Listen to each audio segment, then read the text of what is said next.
Hi, Starwind. Welcome, welcome. It's good to see you. To suck you, nerd. Hi, Victoria. It's good to see you too. How are your days going so far? Let's see. Where do I need to click to do the things?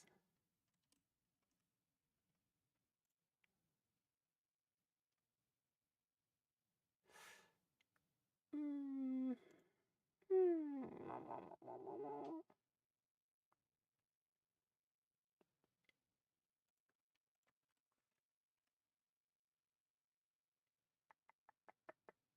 Okay, I think that's pretty much everything.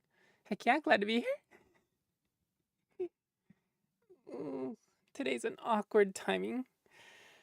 I was hoping to do some streaming earlier in the day, maybe 5 hours ago-ish, but I got ready in the morning, and then my body, after breakfast and cleanup and all of that, said, "Yeah, no, no,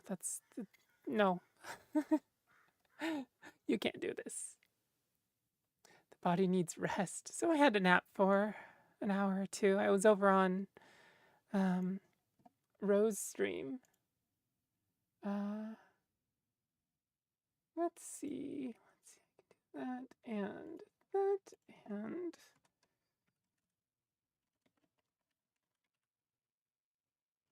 is it Lunatic?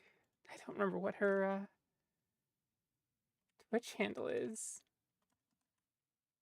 It's for Lunatic. There we go.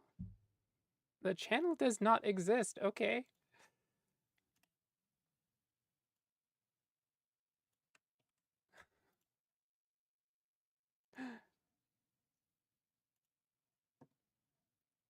How does she not exist?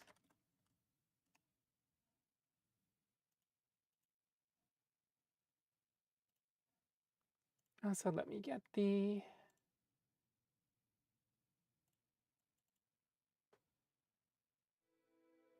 Is it going? There we go. Shaking my head. You gotta shout out Ro Luna Technical Institute. That's fair. It's the whole thing, isn't it?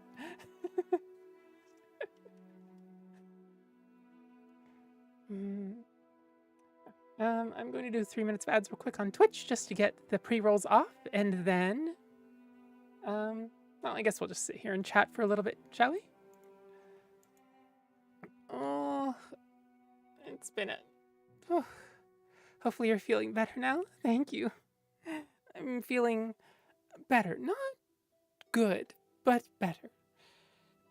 Definitely still feeling, kind of heavy in the arms, unfortunately, which is odd to feel. But, I don't know. It's been a week. Craftonator, hello. Hope you're feeling rested. Thank you. Feeling partly rested. More rested than I felt going into the nap, so that's a win, right?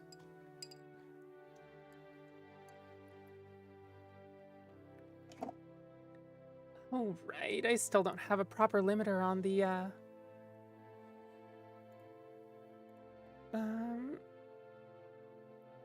that's the compressor. Oh no, I do have the compressor there now.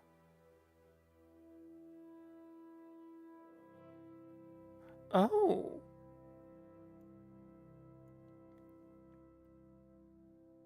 Well.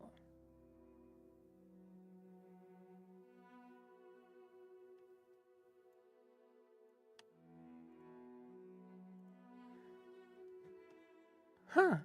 Okay. I thought the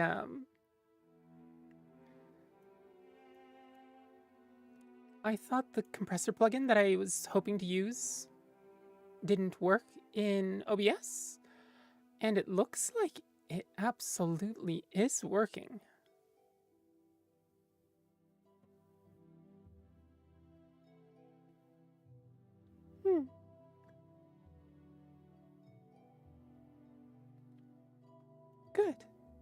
That's actually really, really good news. Is one of the... Hi, Raven. Rest is good. Yeah, it really is. Although often for me, when I try to take naps, it's a real dice roll between taking a nap for an hour or two and feeling well rested afterwards, feeling somehow worse than I did going in, or just sleeping for 6 hours, which I imagine, you know, you can imagine how that can get sort of annoying. Back in university, that like 2 or 3 times that I was late to work, they were the only times that I was late to work, and they were all because of naps.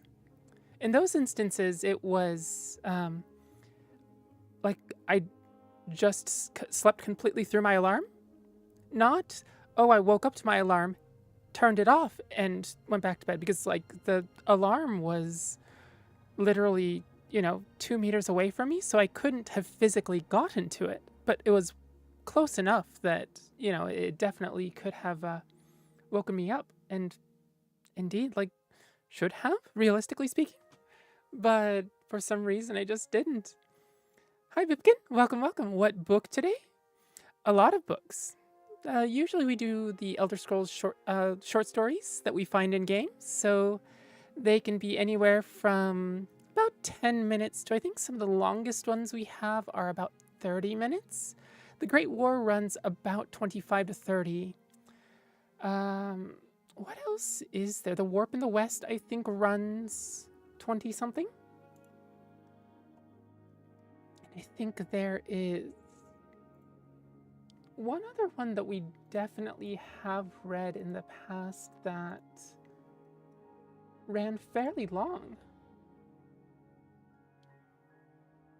How are you doing, by the way, Cramptonator and Vipkin? Let's see. Which ones are the long ones? The Great... Oh, the Doors of Oblivion. That's the other one that's 20-some-odd minutes. Yeah. Other books, I mean, some can be as short as 5 minutes, honestly. They're real short stories, but I think we probably average 10 to 15 minutes per story, with some running long, some running short.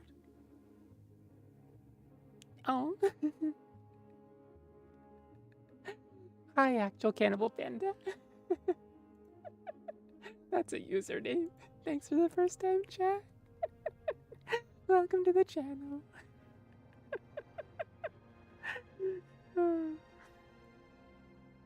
Very cute for being an actual cannibal, but I suppose pandas are cute, so.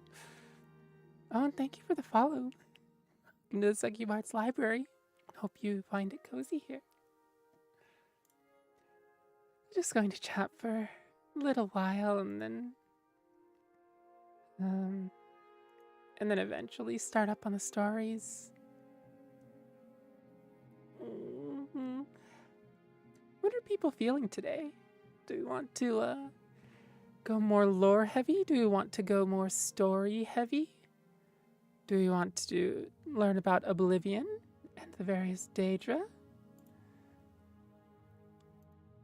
So many things that we could talk about.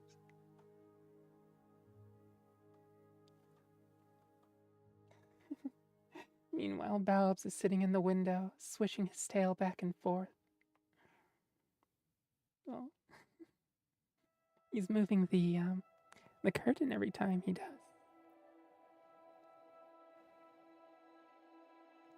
I'd like to request the 3rd book following Doors of Oblivion. Oh. The Secrets Overheard in Apocrypha. That one? The one about Morian Zenis, right? Yeah, we can definitely read that at some point today. Do you want to read the whole trilogy, perhaps?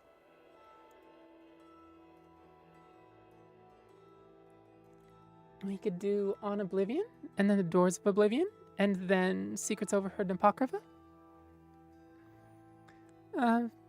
Panda, I've been playing quite a bit of Oblivion Remastered, so Oblivion would be good. Okay. Shall we do a little bit of Oblivion Primer as well? How much do you know of the lore surrounding the events of Oblivion and the various various figures that are involved in the Oblivion Crisis?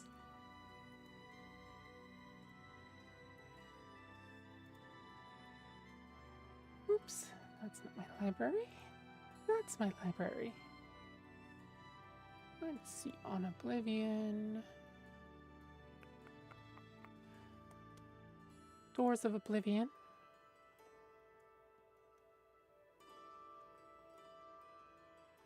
I also have some books that relate to the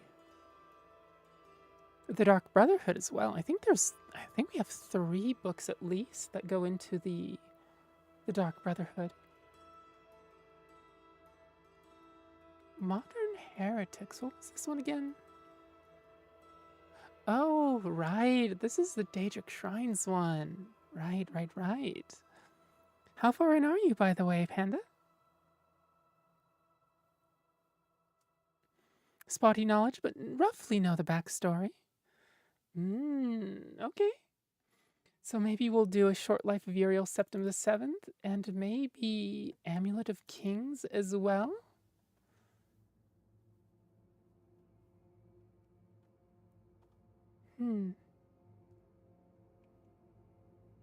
Yeah, Amulet of Kings is a super short one. I think it's no more than 5 minutes.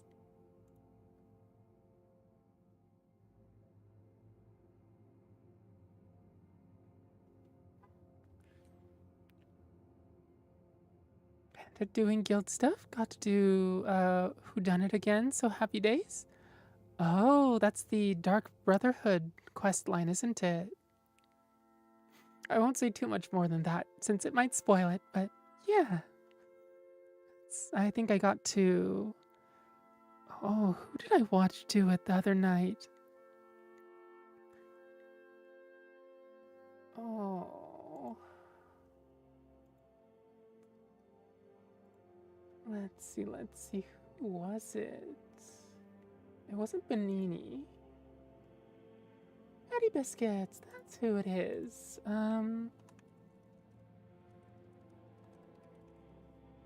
Yeah. She's playing the original Oblivion.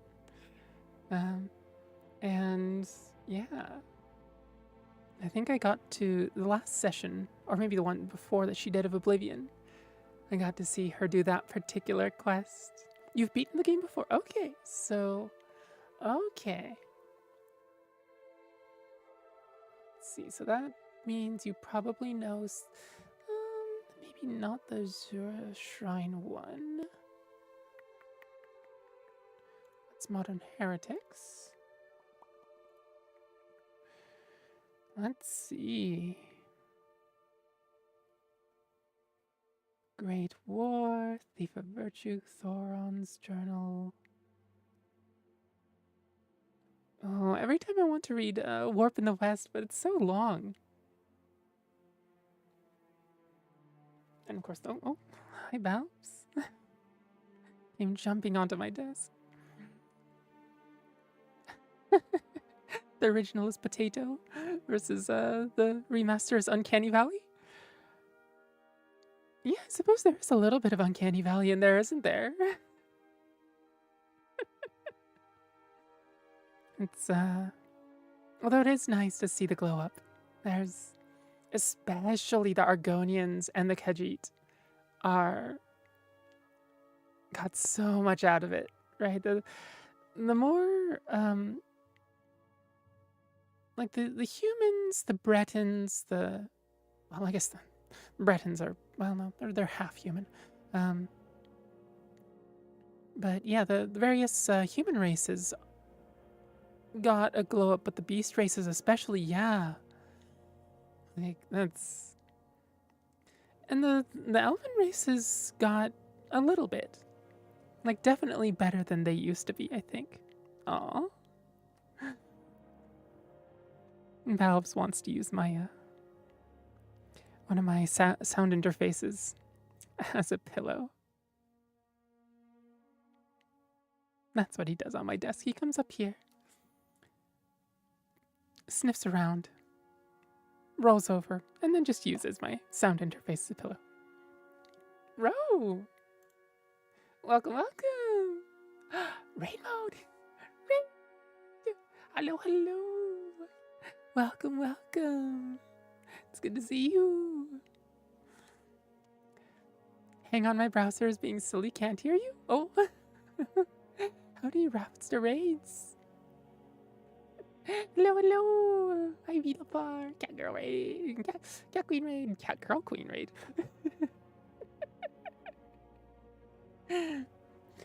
Been raided by the court of, well, not the court. Is it the court of the cat girl queen, or is it just the denizens of the cat girl queen? Hello, hello. I think most of you know me, but for those that don't, my name is Octavia con Amore. I am a Succubard, a Succubus bard. At some point, I figured out that there are less strenuous ways to get energy from people. So here I am, reading people to sleep. And hopefully charming them. And this is my little reading room / library. Talk about mostly Elder Scrolls here, although there's been known to stray. Don't let her fool you, she's actually a nerd. I think that was implied. You're very charming. Aw. Oh, thank you for the 2 months. Wow, 2 months. Oh. Let's see. We were just talking about actual Cannibal Panda. Especially was talking about various things that we know about Oblivion and the original versus the remaster, being Potato versus Uncanny Valley. And how in the remaster especially the beast races especially got a major glow up compared to the humans and the elves, the men and mer. They got a little bit of glow up, but they sort of start dipping into the Uncanny Valley a little bit, whereas the beast races really got it good. She may be indeed a nerd, but still succubus. Yes, there's that. Watch out, I might charm you. You're a huge nerd?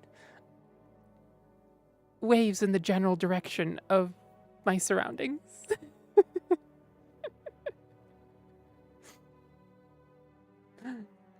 Mer look off? To be fair, the Mer have always looked off. Hi, Oz. Hello, hello. Welcome, welcome. You should read Destiny lore for these kinds of streams.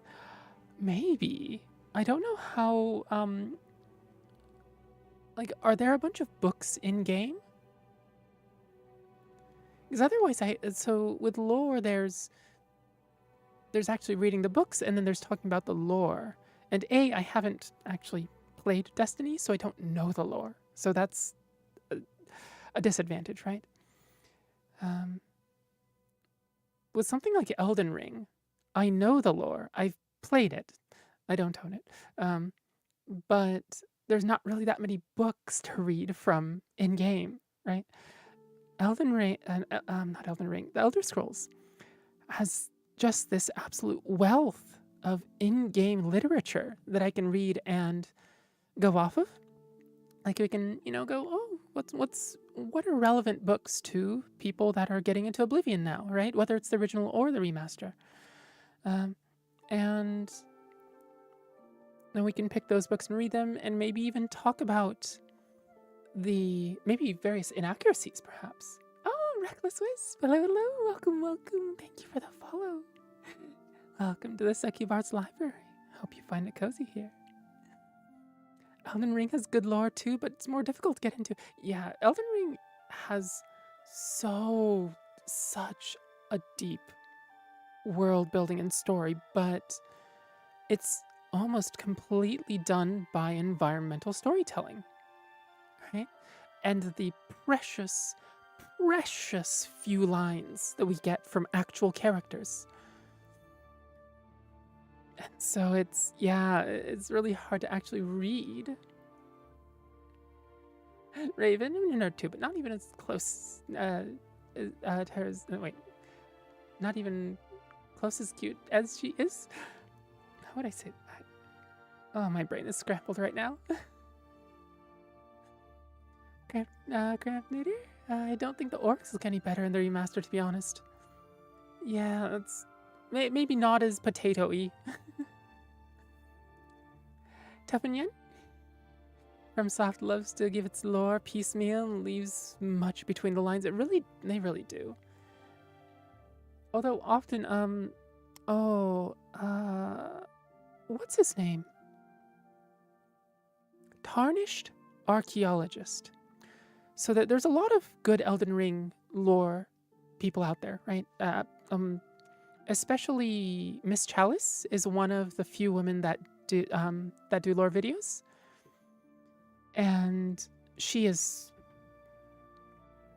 absolutely gorgeous voice, does wonderful lore, does cosplay for each video, which is just, used to be a just really high level cosplayer, and so does these cosplays for the videos, and also gorgeous. I'll just add that in, but yeah, Miss Chalice is wonderful. But Tarnished Archaeologist, as his name suggests, very much looks into the archaeology. Oz, if you are interested in Elden Ring at all, I would seriously, or Dark Souls. I think he does some Dark Souls as well. But hi, Benini.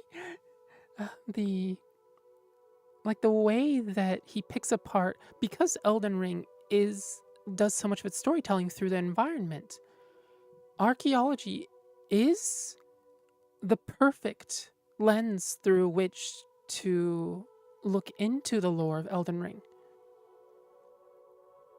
Definitely, it's cool to see people use their areas of expertise to look into media. Yeah, it really is.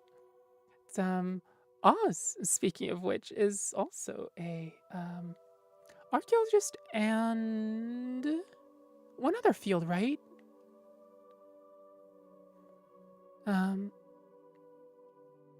During his streams, one of the things that he did for me as a redeem was talk about dragons in D&D,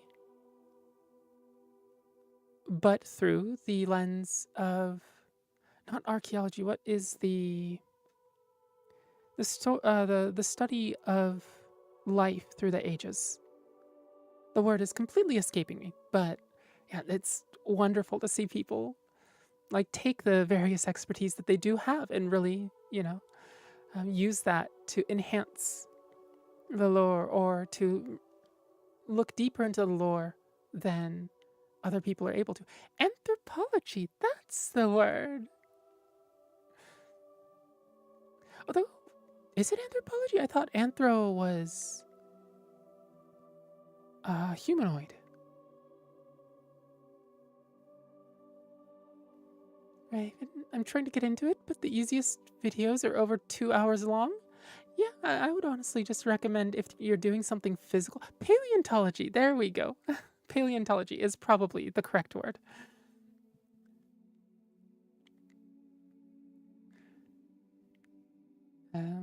Speaking of, maybe we'll also give a shout out to Oz, although I need to remember his actual, let's go. There we go. Did that do it correctly? There we go. Plays various things, but one of the things that I caught him playing last time was Minecraft with mods that included of various dinosaurs. Another life that we don't have around now. Something tological, indeed. Ology is, of course, the study of.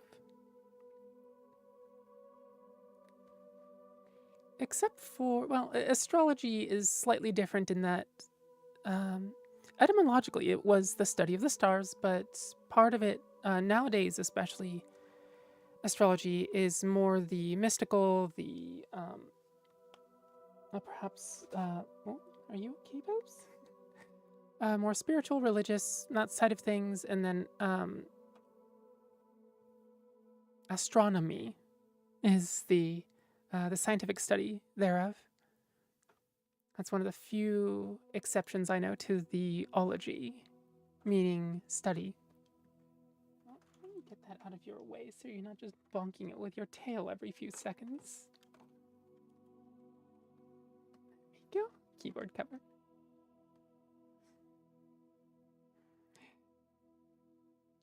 Haven't you? If I would have ended up in the sciences, I'd be a mycologist. Mycology. That's not microbiology. Mycology. I'm not fungi, that's what it is. Ah, they are. They really are. Like some of the oldest life on the planet, right? And also the way they propagate. And like they're somewhere between plants and like more what we would consider animals. Like an odd middle ground.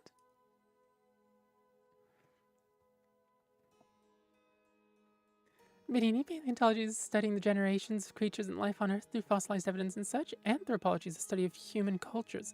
Ah, so anthropology would very much be more interested in human ruins and only goes far back as, or I suppose tries to trace the human lineage back to our origins, as opposed to paleontology, which is, yeah, I suppose goes back even farther. Definition closer related to animals than plants, which is wild. Closer to animals. Ooh. That. Huh.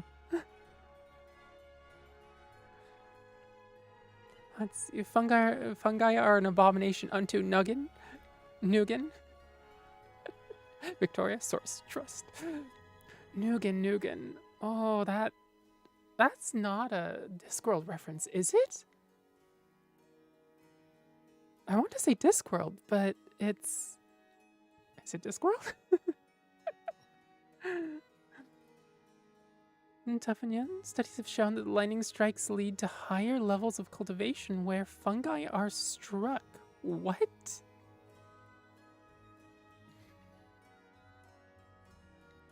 Dr. Frankenstein should get working on it. And they're gonna go. Larky is working on things. Okay. Hopefully we'll get into actual stories here pretty soon, and then hopefully you like the books that we read. Let me get myself some tea real quick. Ooh, nice and hot.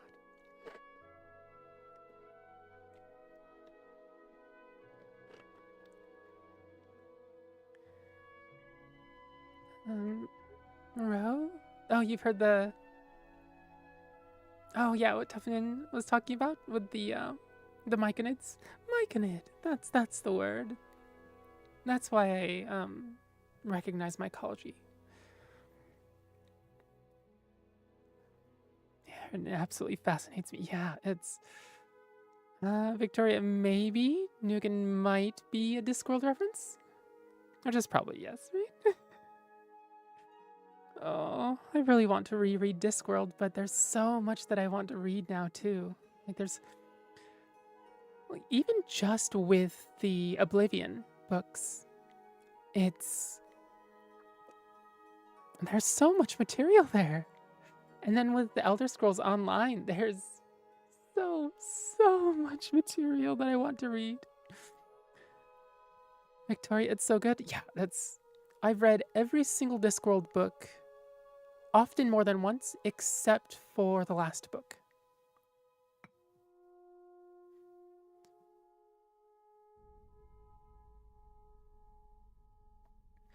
There we go. It's, I think Discworld has been the main series that I've read over the last few years, and really still comfort reading. Especially some of the death books, very much so. Really, I think Susan. I mean, look, I have to admit it, Susan is absolutely goals, right? Like, and there's a part of me that's, the former teacher in me. It also probably has a soft spot for that, but the sort of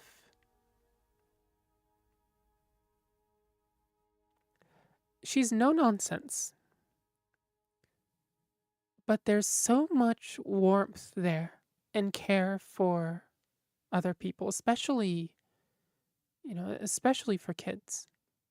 And it's so rare to see a character that is no nonsense and warm, that feels warm. It's often no nonsense characters tend to be these fairly cold, maybe emotionally not stunted, but maybe unavailable, distant, that sort of thing. And it's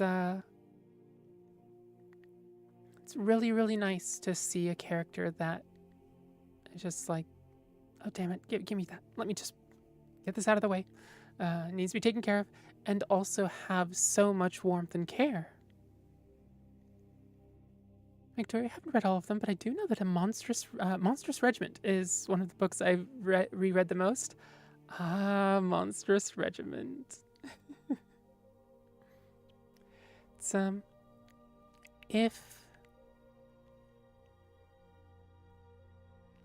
have you read the Vimes books, the City Watch books as well?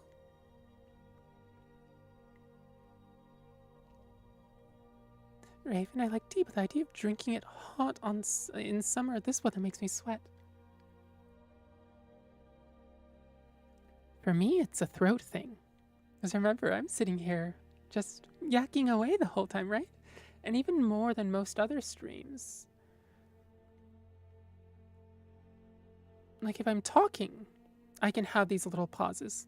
When you do gaming streams, you can have these little pauses.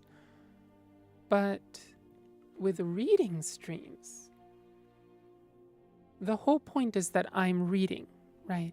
And even with dramatic pauses and that sort of thing included,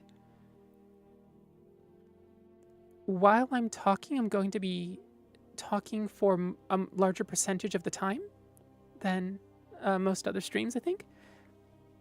And so it's especially rough on my throat. And so it's ideally not hot tea, but warm with honey and lemon so that it can soothe.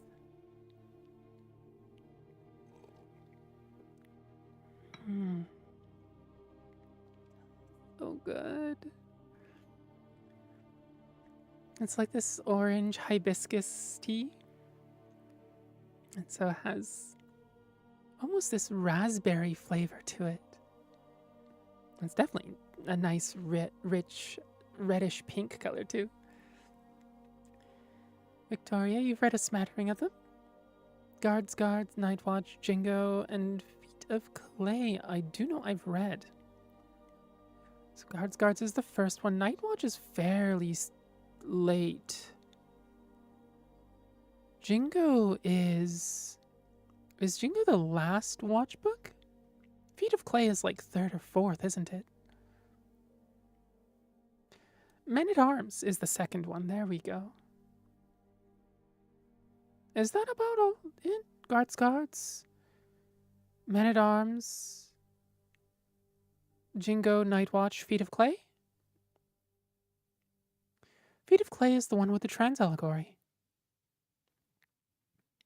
The one where, what's her name? The dwarf is perhaps introduced. Although she does stay with the City Watch, so she's sort of an ongoing trans allegory and representation.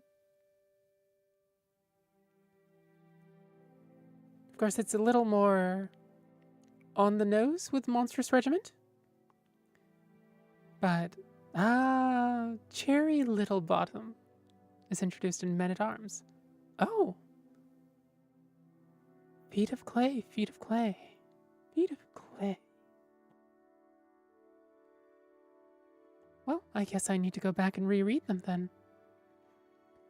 Cramptonator, is Discworld the one with the world's turtle? It is. Atuin the world's turtle. On whose back stands the 4 giant elephants, on whose back rests the disc of the world.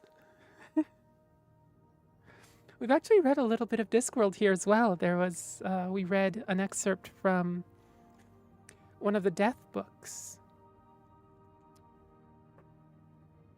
Oh, what is his name? It's the Christmas one. Wow, names are completely eluding me today, unfortunately. But it's the talk between Death and Susan about the little lies, the big lies. What makes humans human? And that is, it's a really, really good part. Oh, thank you for the follow, Reckless Wisp. I don't know if I ever, thank you, but welcome to the Succubard's Library. But yeah, the Discworld is a wonderful series, and each story is self-contained, and so really understandable on its own, except for the first 2 books, The Color of Magic and The Light Fantastic, are a duology. But other than that, you can pretty much pick up any book and enjoy it. There are mini-series within the whole series. We already talked about The City Watch. Vimes, Samuel Vimes is, if you've ever heard of the Boots theory of economic unfairness, that's Samuel Vimes. Then there is, of course, we talked about Death and his granddaughter, Susan. There's also the Moist von Lipwig books, which perhaps is tied for my favorite miniseries with Death.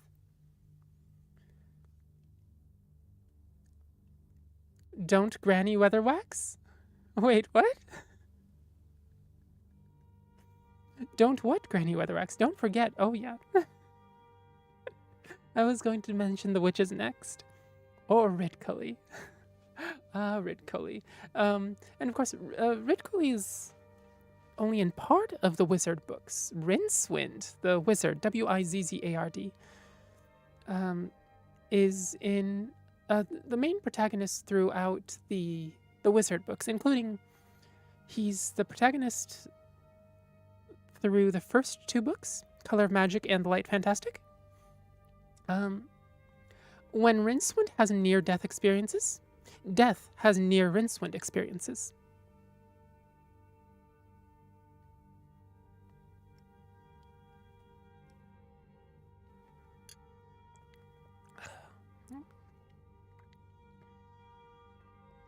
I'd also suggest not starting with The Color of Magic. I would agree with you. It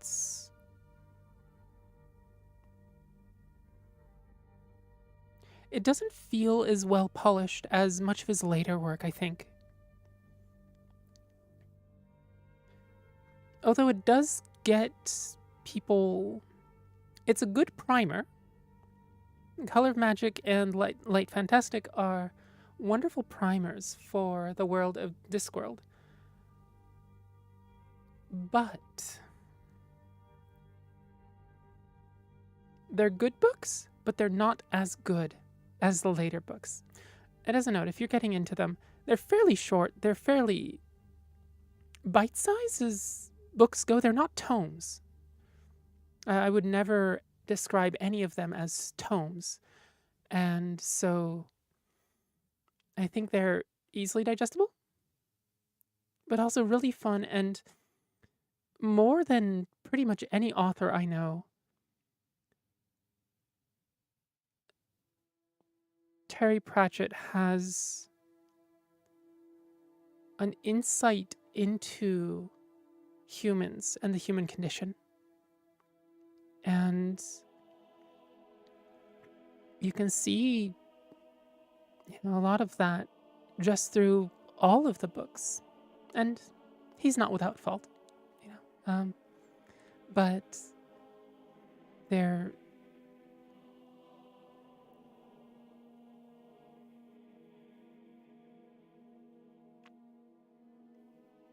is a so for those who have seen Terry Pratchett, the picture of him, he oh kitty ears. Kitty ears.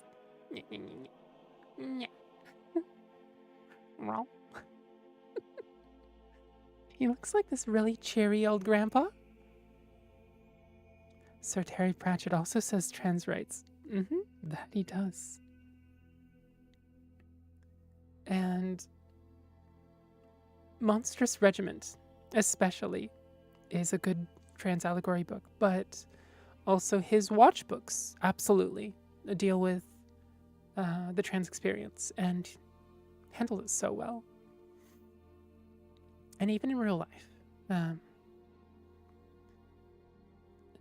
people who have seen him, may get this impression of him that he's, a fairly cheery, grandpa figure. But also behind that,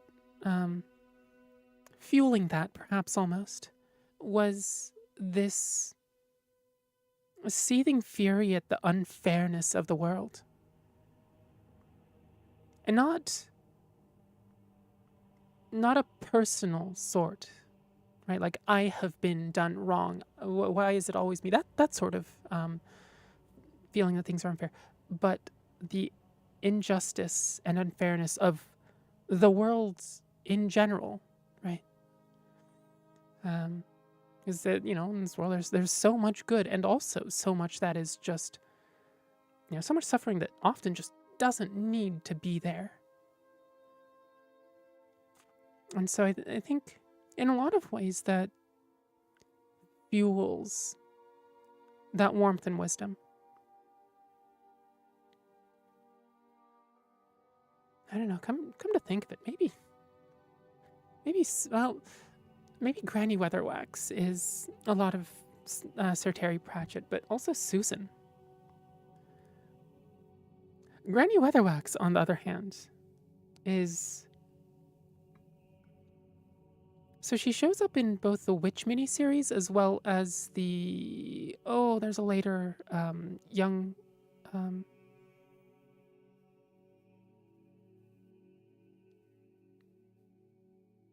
What are they called? YA books? Young something books?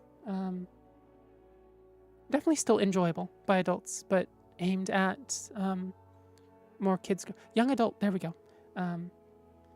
Aimed at young adults. And plenty of poignant lessons in that part as well. But one of the lines that I remember most from Granny Weatherwax is that, the trouble starts when you start treating humans as things. And there's a character that was back, well, it's sort of complicated. No complications. You treat people as things, that's where the trouble starts.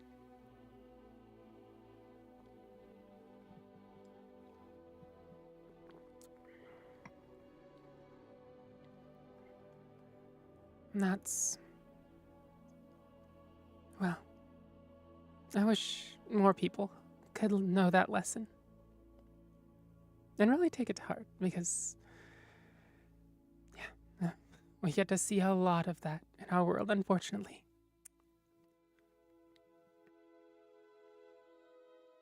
Victoria, The Color of Magic and Light Fantastic are great books, but not great Discworld novels.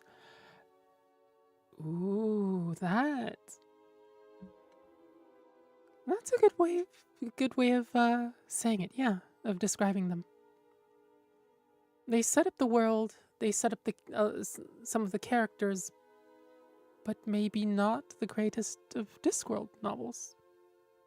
Hmm.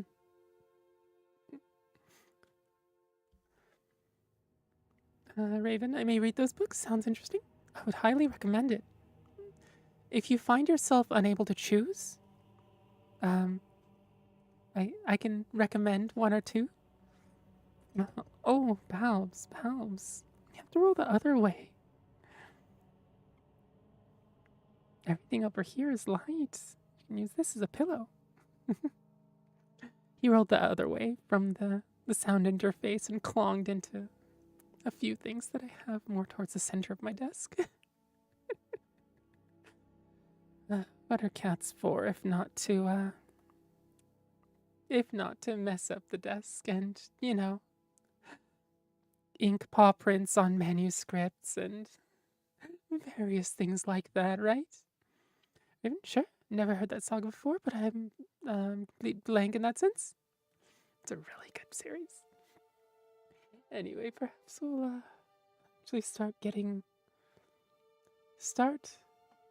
into Elder Scrolls books. There we go.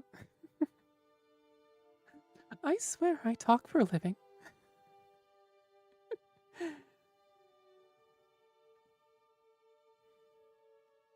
Let's see, what shall we start with first?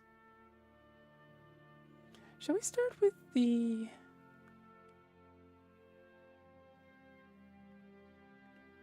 Let's start with the Oblivion trilogy here.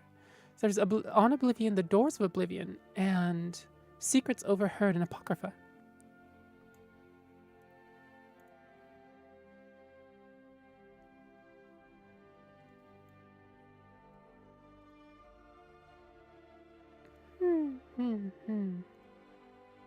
I wonder.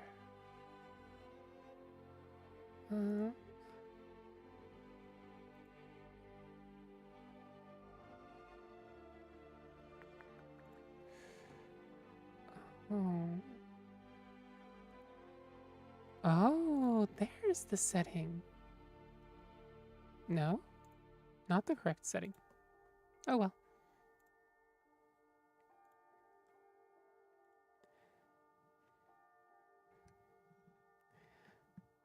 Let's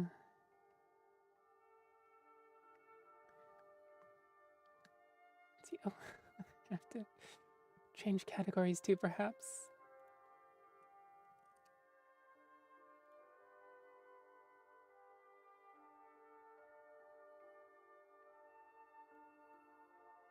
There we go.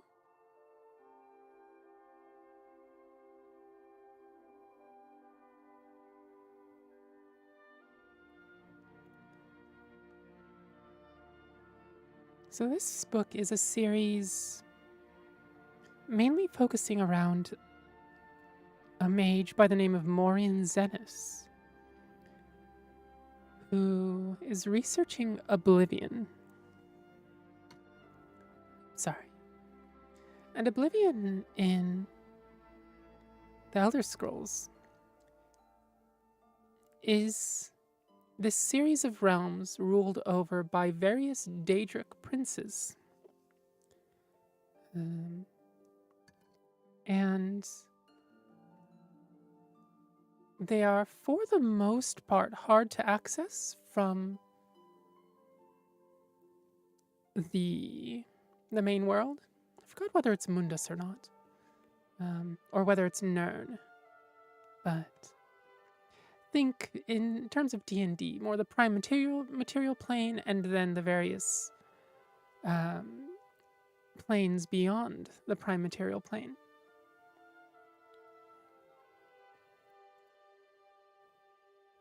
Oh, Pal's on my desk just purring up a storm. Okay.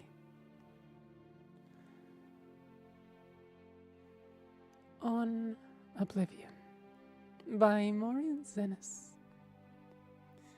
It is improper, however customary, to refer to the denizens of the dimension of Oblivion as demons. This practice probably dates to the Lessian doctrines of the First Era prophet Maruk, which, rather amusingly, forbade, quote, traffic with diamonds, unquote, and then neglected to explain what diamonds were. It is most probable that daimon is a misspelling or etymological rendition of Daedra, the old elven word for these strange and powerful creatures of uncertain motivation who hail from the dimension of oblivion. As a note, Daedra is actually the plural form. The singular is Daedroth.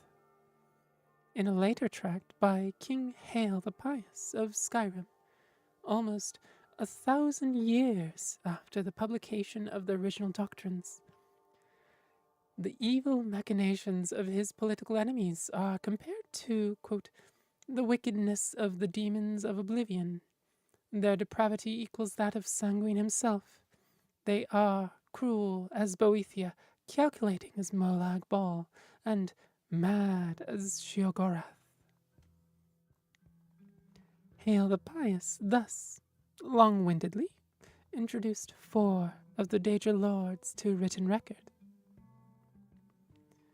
But the written record is not, after all, the best way to research Oblivion and the Daedra who inhabit it. Those who, quote, traffic with diamonds seldom wish it to be a matter of public record. Nevertheless, scattered throughout the literature of the First Era are diaries, journals, notices for witch burnings, and guides for Daedra slayers. These I have used as my primary source material. They are, at least, as trustworthy as the Daedra lords I have actually summoned and spoken with at length. Apparently, Oblivion is a place composed of many lands, thus the many names for which Oblivion is synonymous. Cold Harbor, Quagmire, Moonshadow, etc. It may be correctly supposed that each land of Oblivion is ruled over by one prince. The Daedra princes whose names appear over and over in ancient records, though this is not an infallible test of their authenticity or explicit existence, to be sure, are the aforementioned Sanguine, Boethia, Molag Bal, and Sheogorath, and, in addition, Azura, Mephala, Clavicus Vile, Vermina, Malakath, Hormuz, or Hermius, or Hermeus, or Herma, there seems to be no unaccepted spelling, Mora, Namira, Jigalag, Nocturnal, MidnightVisuals, and Periite. From my experience, Daedra are a very mixed lot. It is almost impossible to categorize them as a whole except for their immense power and penchant for extremism. Be that as it may, I have here attempted to do so in a few cases, purely for the sake of scholastic expediency. MidnightVisuals, Molag Bal, Periite, Boethia, and Vermina are among the most consistently, quote, demonic of the Daedra, in the sense that their spheres seem to be destructive in nature. The other Daedra can, of course, be equally dangerous, but seldom purely for the sake of destruction as these 5 can. Nor are these previous 5 identical in their destructiveness. MidnightVisuals seems to prefer natural disasters, earthquakes and volcanoes for venting his anger. Molag Bal elects the employment of other Daedra, and Boethia inspires the arms of mortal warriors. Periite's sphere seems to be pestilence, and Vermina's torture. In preparation for the next installment in this series, I will be investigating two matters that have intrigued me since I began my career as a data researcher. The first is on one particular Daedra, perhaps yet another Daedra prince, referred to in multiple articles of Incanabula as Hircine. Hircine has been called the huntsman of the princes and the father of man-beasts, but I have yet to find anyone who can summon him. The other, and perhaps more doubtful goal I have, is to find a practical means for mortal men to pass through to oblivion. It has always been my philosophy that we need only fear that which we do not understand.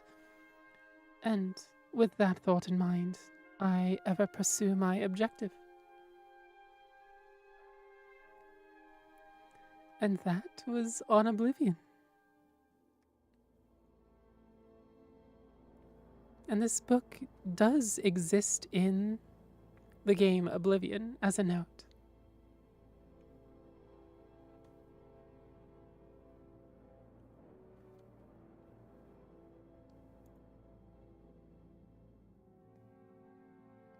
Benini, do we know if this guy actually summoned a Daedroth? I think that's a singular form he said. Seemed kind of like he'd a trust me babe moment. It does seem like he did. He talks here about... Let's see.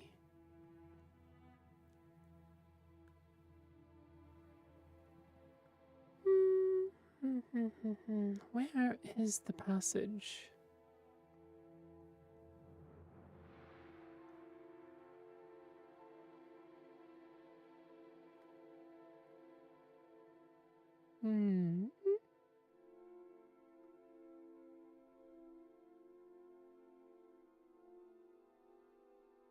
Ah, there we go.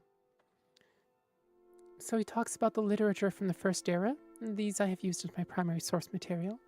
They are at least as trustworthy as the Daedra lords I have actually summoned and spoken with at length.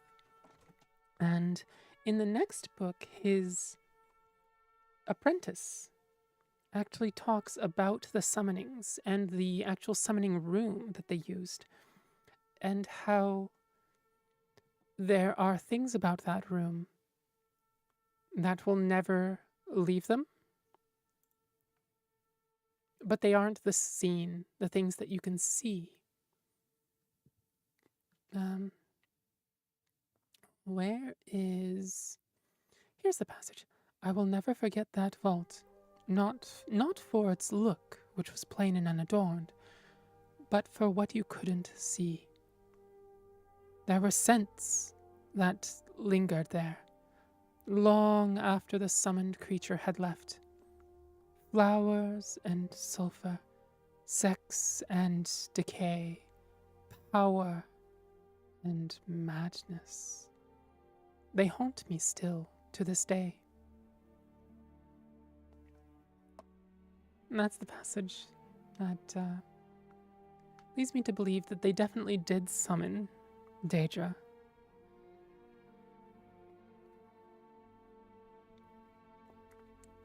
The other is that on Oblivion it says there seems to be various realms of Oblivion, as if these were things that he gleaned from the first-hand accounts, from interviewing the Daedra that he summoned. Does sound like a first-hand account. And corroborated by an outside perspective, I think, is the... Oh, totally Rosemary. Thank you for the follow. Sorry for not getting to it earlier. And welcome to the Succubard's library. Hope you enjoy your stay here. Hope you find it cozy. That is not me making the kitty sounds, as much as I have kitty ears. Yes, miss? Oh, demands attention, then saunters away. I see. Very cat-like.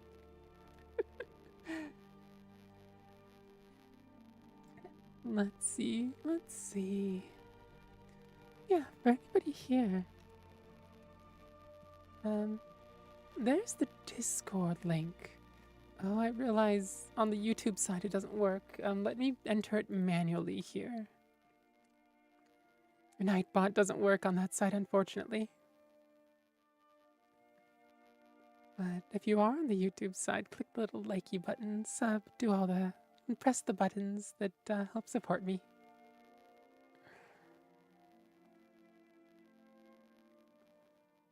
And I think we'll do a quick 3-minute ad break before we go into the Doors of Oblivion. And then we'll go right into that, okay?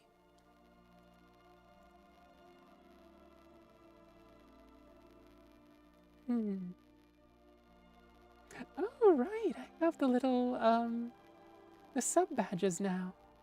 I forgot about that. Yeah. The little heart sub badges. It's a little heart-shaped potion that slowly fills up as the months go on. And eventually sprouts little wings and a tail and little horns.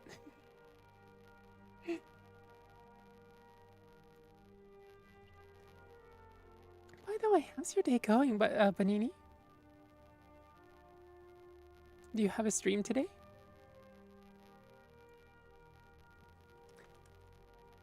For anybody who's not familiar with her,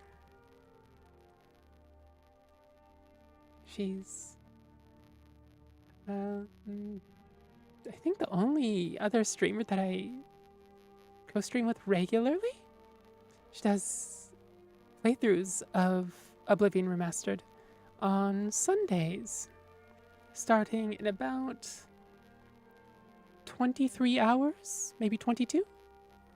And I sit over there, not on my stream, but on her stream, as a little lore advisor. Otherwise, I just sit there and read smut right in front of her. And every once in a while, I'll pipe up with a little bit of lore. And every once in a while, also a reminder to save. So I'm not totally heartless. Crafty Crowbat? Mommy? No. Just a Succubard.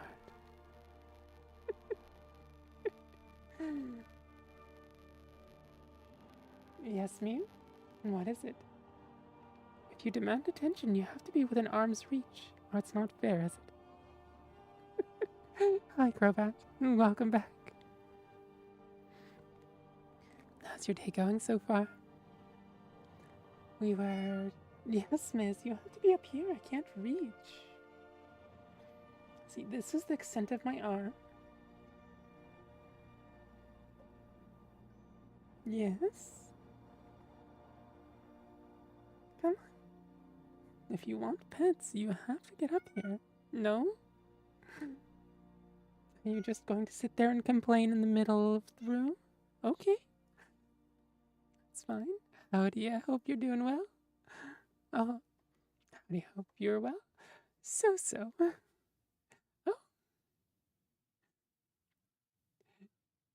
Nitchy's Dipper. Welcome. Thank you for the follow. The Succubard's library. Hope you find it cozy here. I love the Oblivion streams a lot. I think I was going to maybe stop streaming these days because I think I'm stretching myself a little thin. These days as in Saturdays? Yeah. It's my general rule is don't stream 2 days in a row. But I think for people that are a little more able-bodied, like for me it's long COVID and MECFS, right? So I can't do 2 days in a row, but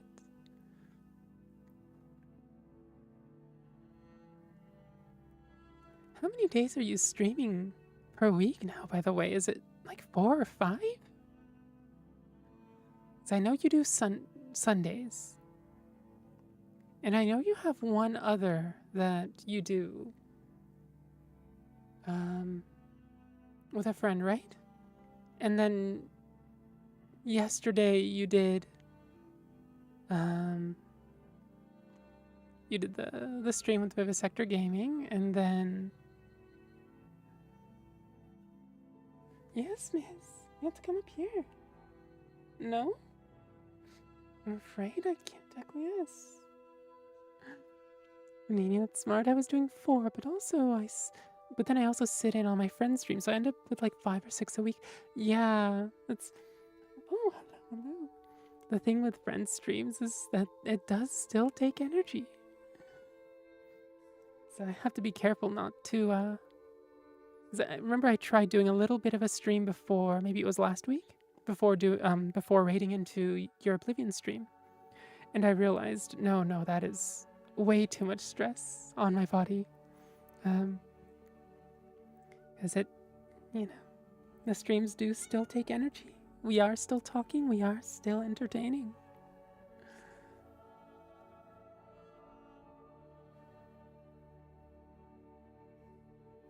But I'm glad that you've realized what the current limits of your body are. So yeah, going beyond them too much, too consistently, would be is a wonderful way to burn out. And potentially, of course, actually physically harm yourself as well. Not just mental harm. It's too much. Instead of being all able to have fun, I start worrying about all the technical stuff, and I can't relax and enjoy it. And yeah, you definitely are reminding me I also need to take care of myself. Yeah, the technical side, especially, like as a flesh tuber, it's a little less. PNG tuber, it's a little less, but as a VTuber, there's a few more technical things that start stacking up, shall we say? And so yeah, it can definitely be hard, and there definitely need to be days off. Yes, miss. I was just giving you attention. What is it? So yeah, especially since you're doing the stream tomorrow, definitely rest a day. Do stretches, if you can. Especially arm, shoulder, hand, neck stretches. Oh, I need to do them too, speaking of. It's amazing how strenuous reading is on the hands for some reason. My OBS is taking up to 50% of my CPU on my streaming PC, and I'm trying to make it better, but it may be hardware limitations. So it's like all I can think of when I stream.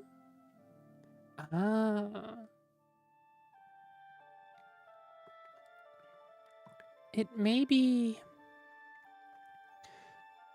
at least tomorrow, for the Oblivion streams, it may be worth it to turn off the local recording and just get the video from Twitch the day after, or after the stream is done.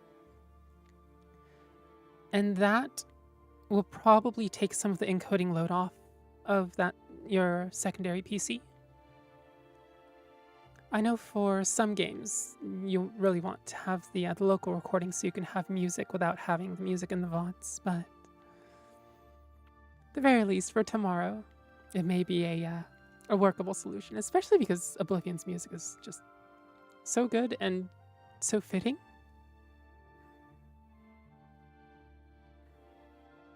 Then again, perhaps all this is just adding to actually worrying and thinking about it. I don't know. Hopefully I can help in whatever little way I can.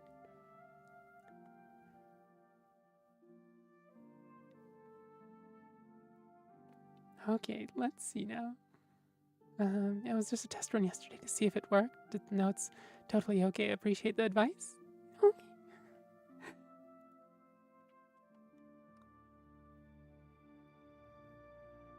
Alright, so we have the second book in the trilogy with Mori and Zenith. The third book is Secrets Overheard in Apocrypha. Raven, I enjoy having the two ladies on the same stream.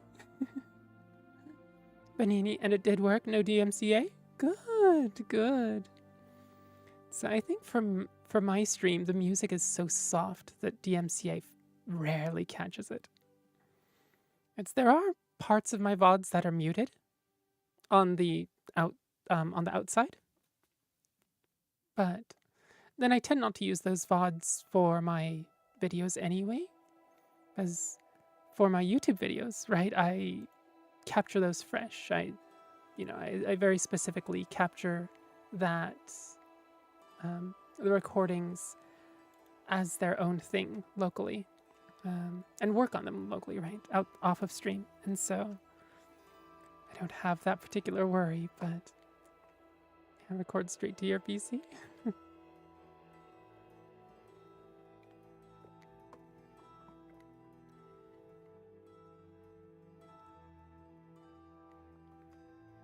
There are also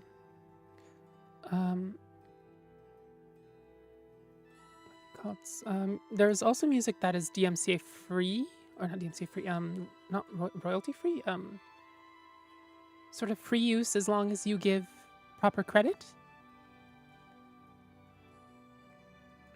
So that may be something to look into. It won't be the exact songs that you like, perhaps, but it can be a good way to have music on your stream that isn't the game audio, and not have to worry about that sort of local recording thing and having and trying to work around DMCA.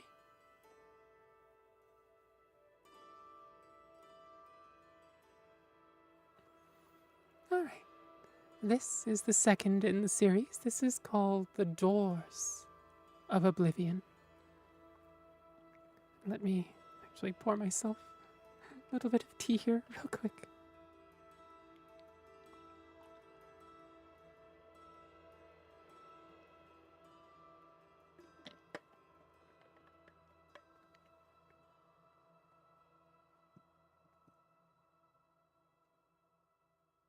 At the very least, the tea does make sure that I get a decent amount of liquids.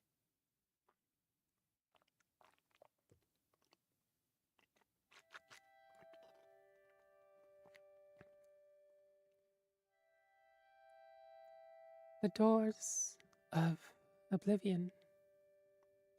When thou enterest into oblivion, oblivion entereth into thee. Nigh Tyrol La. The greatest mage who ever lived was my master Morian Zenas. You have heard of him as the author of the book On Oblivion, the standard text for all matters Daedric. Despite many entreaties over the years, he refused to update his classic book with his new discoveries and theories because he found that the more one delves into these realms, the less certain one is. He did not want conjecture, he wanted facts. For decades before and after the publication of On Oblivion, Zenas compiled a vast personal library on the subject of Oblivion, the home of the Daedra. He divided his time between this research and personal magical growth on the assumption that should he succeed in finding a way into the dangerous world beyond and behind ours, he would need much power to wander its dark paths. Let me do something real quick. There we go. Bots. And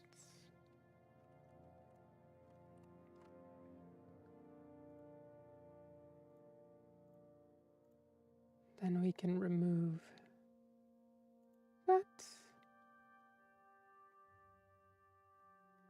And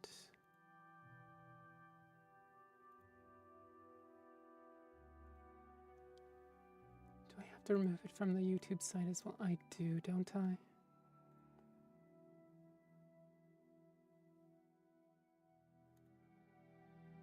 There we go.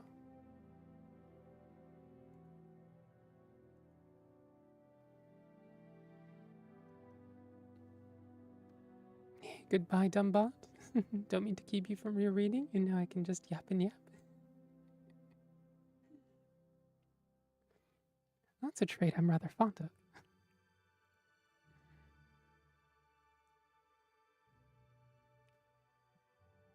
12 years before Xenos began the journey he had prepared his life to make, he hired me as his assistant.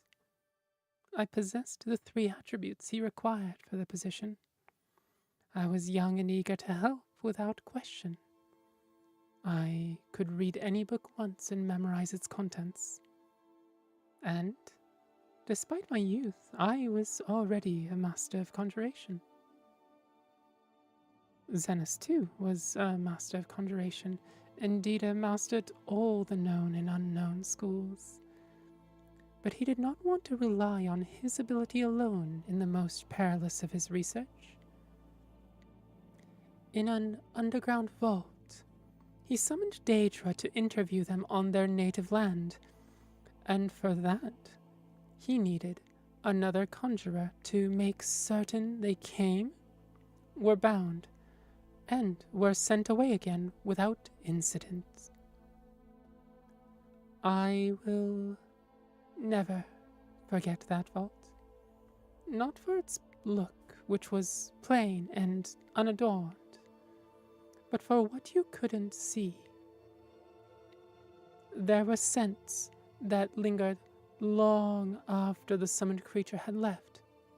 Flowers and sulfur, sex and decay, power and madness. They haunt me still to this very day. Conjuration, for the layman unacquainted with its workings, connects the caster's mind with that of the summoned. It is a tenuous link, meant only to lure, hold, and dismiss. But in the hands of a master, it can be much stronger. The Psijics and Dwemer can, in the Dwemer's case perhaps I should say could, connect with the minds of others and converse miles apart, a skill that is sometimes called telepathy. Over the course of my employment, Xenos and I developed such a link between one another. It was accidental, a result of 2 powerful conjurers working closely together. But we decided that it would be invaluable should he succeed in traveling to Oblivion, since the denizens of that land could be touched even by the skills of an amateur conjurer. It was possible we could continue to communicate while he was there, so I could record his discoveries. The, quote, doors to Oblivion, unquote, to use Maureen Xenos' phrase, are not easily found, and we exhausted many possibilities before we found one where we held the key. The Psijics of Artaeum have a place they call the Dreaming Cave, where it is said one can enter into the Daedric realms and return. Iakesis, Sothasil, Nomati, and many others have been recorded as using this means. But despite many entreaties to the order, we were denied its use. Oh, welcome, frenzied waifu, reading The Doors of Oblivion.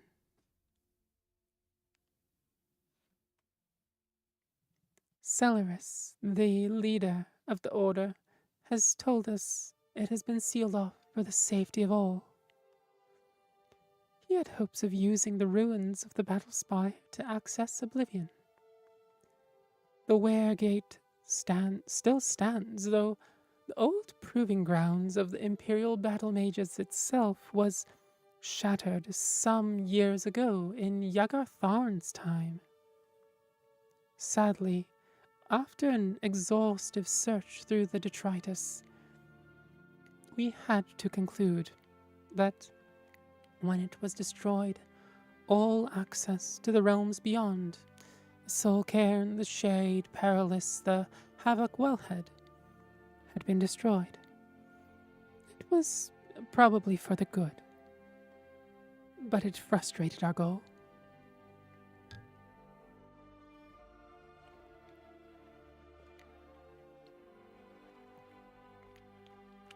The reader may have heard of other doors, and they may be assured we attempted to find them all.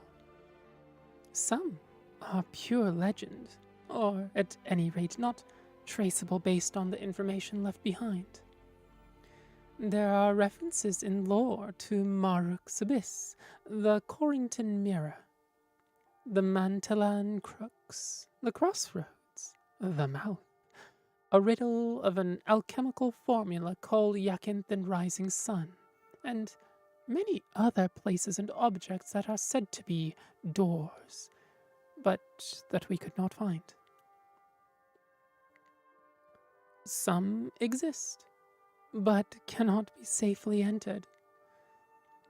The whirlpool in the Besian called the Maelstrom of Baal can make ships disappear, and may be a portal into oblivion, but the trauma of riding its waters would surely slay any who tried.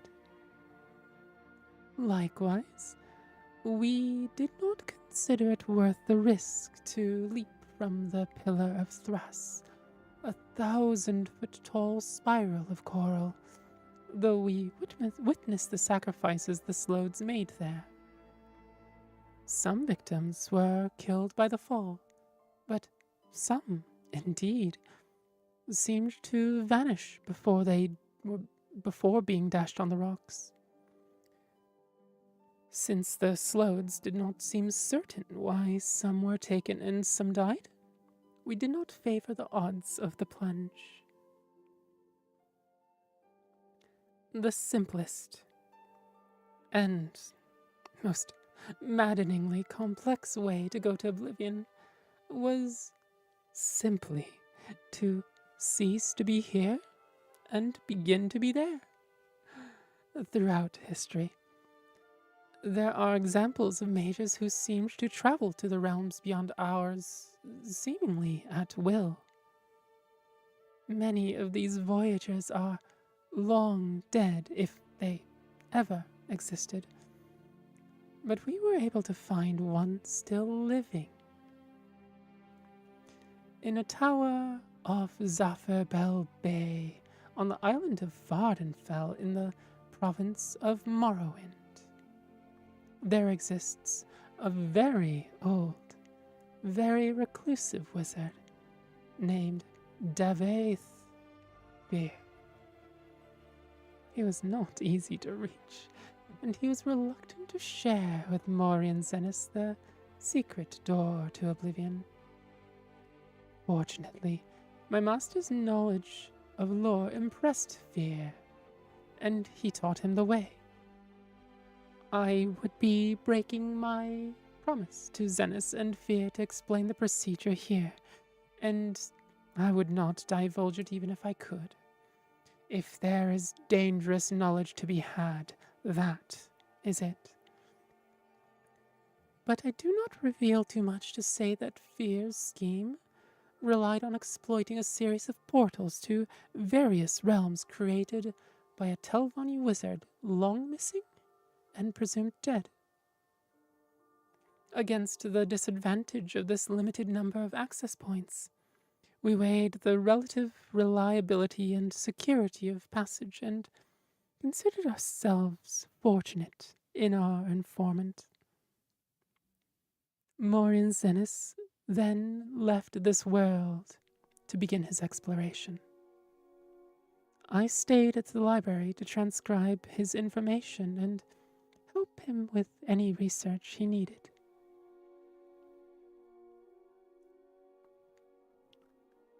Dust, he whispered to me on the first day of the voyage. Despite the inherent dreariness of the word, I could hear his excitement in his voice, echoing in my mind. can see from one end of the world to the other in a million shades of grey. There is no sky or ground or air, only particles floating, falling, whirling about me. I must levitate and breathe by magical means. Xenos explored the nebulous land for some time, encountering vaporous creatures and palaces of smoke. Though he never met the prince, we concluded that he was in Ashpit, said to be the home of Malakath, where anguish, betrayal, and broken promises like ash filled the bitter air. The sky is on fire, I heard him say as he moved on to the next realm. The ground is sludge, but traversable.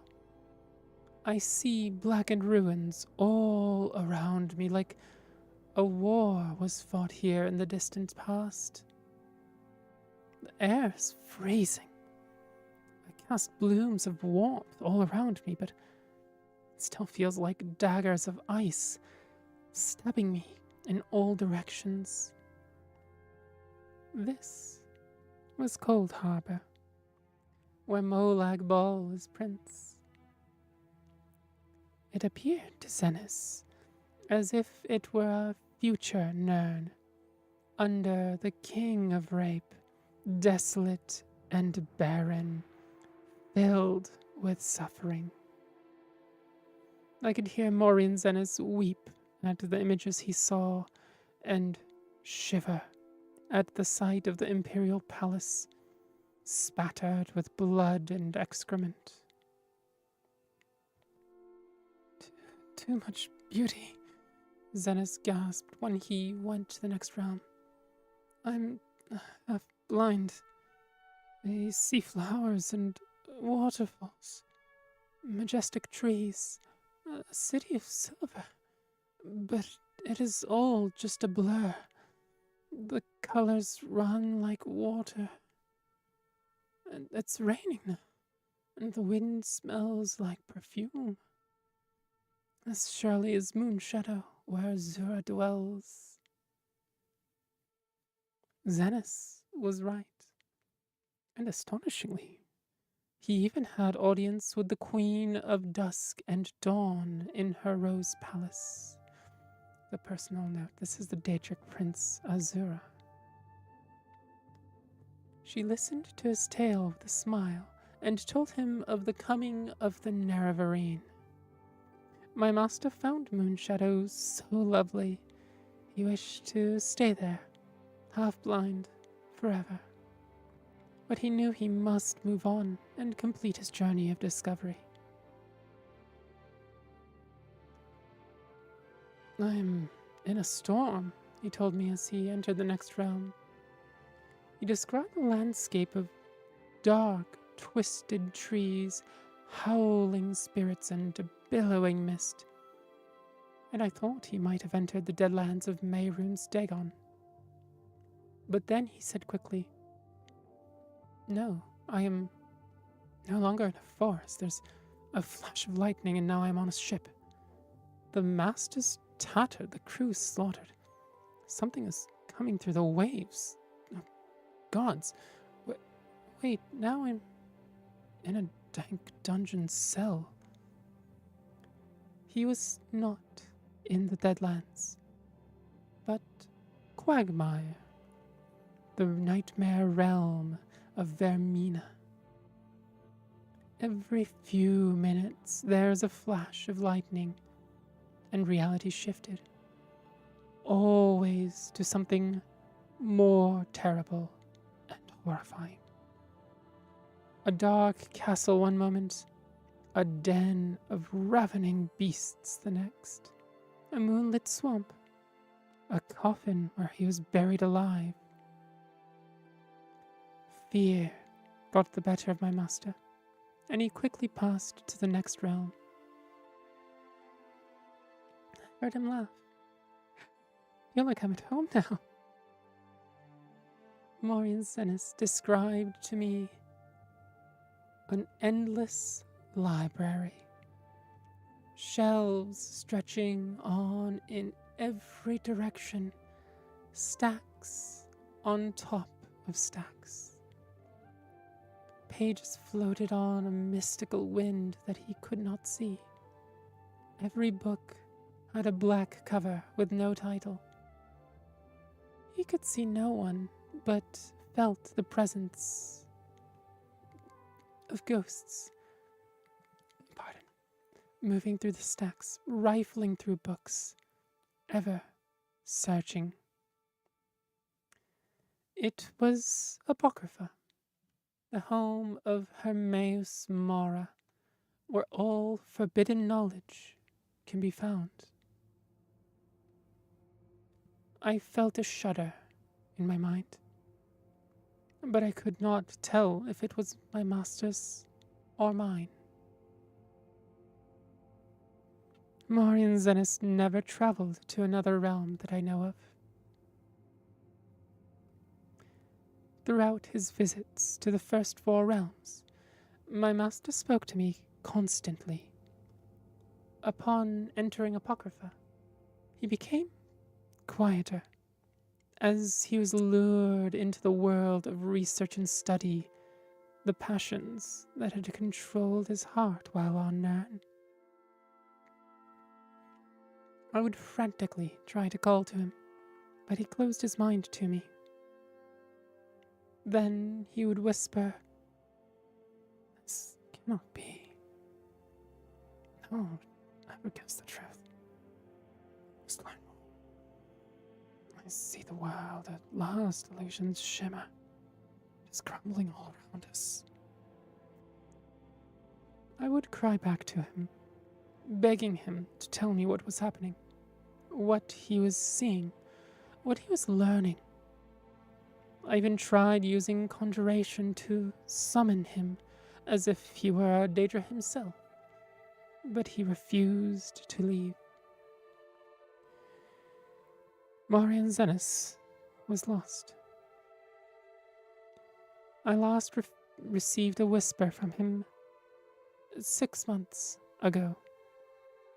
Before then, it had been 5 years, and 3 before that. His thoughts are no longer intelligible in any language. Perhaps he is still in Apocrypha, lost but happy, in a trap he refuses to escape. Perhaps he slipped through the stacks and passed into the madhouse of Sheogorath, losing his sanity forever. I would save him if I could. I would silence his whispers if I could.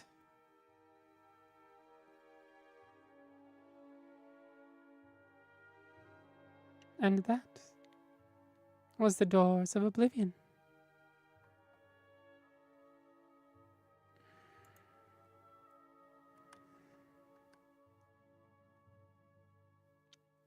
Oh no, go back, no. Yeah. He does get stuck there, doesn't he? Not everyone would be lured in by Apocrypha, but LemonStxDesign is the perfect sort of target for the lures of Hermaeus Mora's realm, isn't he? Benini, oh, waterfalls and trees, that sounds lovely. Finally, I found a Daedra that I can worship. A Daedric prince. Azura. Azura has some positives, and she also has some negatives. She can be vain and vindictive, but also her realm is definitely less destructive. Crap, Kryptonator, I don't want to interrupt, but what was that about Battlespire? Rest in peace, my boy, just grabbed by knowledge. Another reason why I don't read in video games. Is this why you invited a trained Succubard onto your stream so that I could take all of the risk of reading the forbidden lore for you? Oh, sub! Thank you, thank you! Thank you, BB!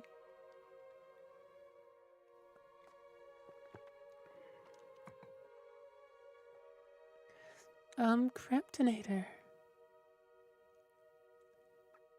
Let's see. Spire.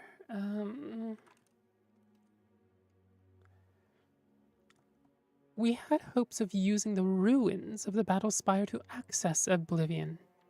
The Weir Gate still stands, though the old proving grounds of the Imperial Battle Mages itself was shattered some years ago. In Yogg-Tharn's time. So this Yogg-Tharn was, I believe, Elder Scrolls 1 Arena. And then Battlespire is Elder Scrolls Battlespire? Is that what it is? Oh, you've been meaning to do this? Thank you. Every sub means a ton to me. Oh, Ishida7. Thank you for the follow. Thank you. Every new sub helps me eat. That's one. With the added benefit that if we hit, right now we're at 8 sub points. If we hit 30 sub points, I can get more emotes onto the account for everybody to use. And every emote that is available on Twitch, I will also make available on the Discord. Also, for anyone who wants to join the Discord, speaking of, there is an invite link. If you forget about it, it is also in my in this account's about section. Will you need more emotes, perhaps? I have a backlog for now, but eventually. I don't know about custom emotes until I actually get a custom model. But I don't know. Maybe we'll see.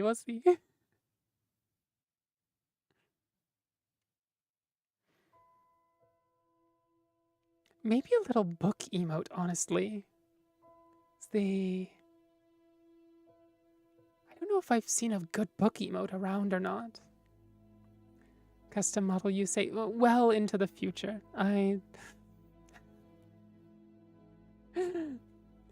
I'm barely surviving, so I don't have 3 to 4 digits worth of funds for a model just yet. Perhaps when we, start getting into the 1,000-2,000 followers range and get plenty more subs and more people on the, more supporters on Ko-fi and Patreon, maybe can start saving for that. Because eventually I do want a custom model.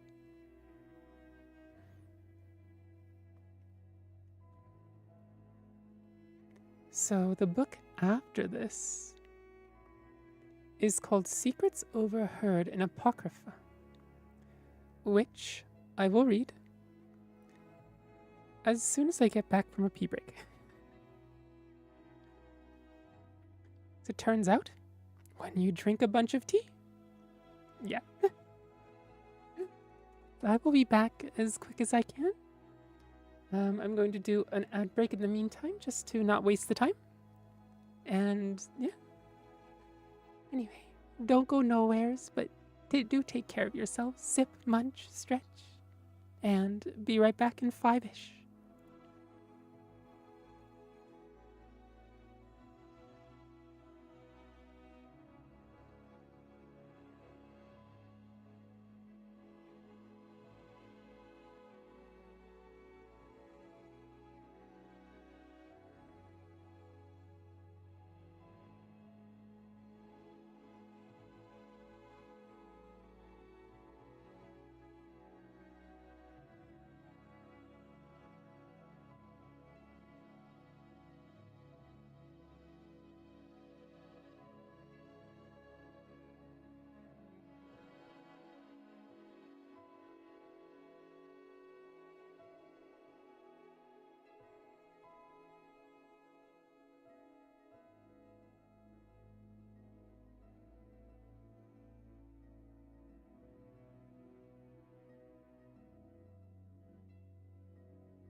And I'm back.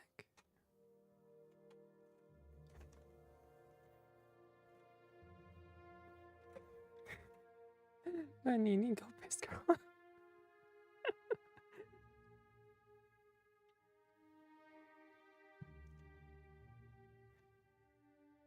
Normally I just call it a water break because, you know, water goes out, I get more water, bring it back.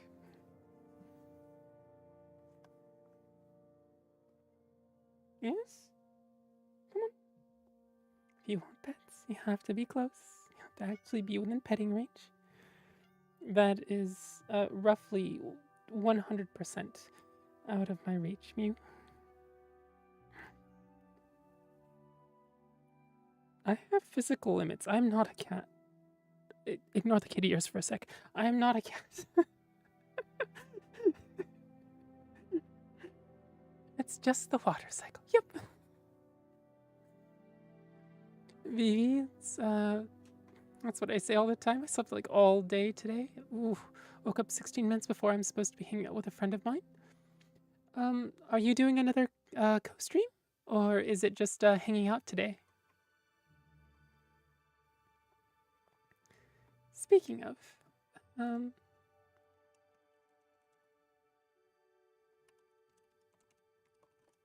we go. Go give her a follow. She just got affiliate yesterday, I think. So might not hang out long as I have plans, but I wanted to at least say hello and subscribe. Oh, thank you, thank you. Oh man.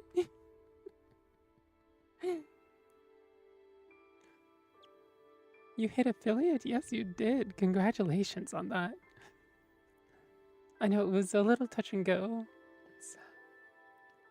You had the third stream that you needed, and then one of them fell off because it was a little too long ago.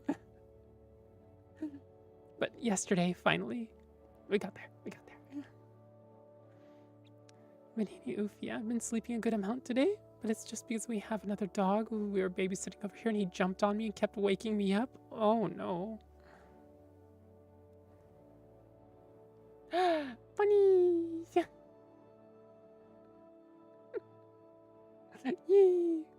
Yesterday's stream was a lot of fun. I wish I could have been there for more of it, but had to AFK in the middle.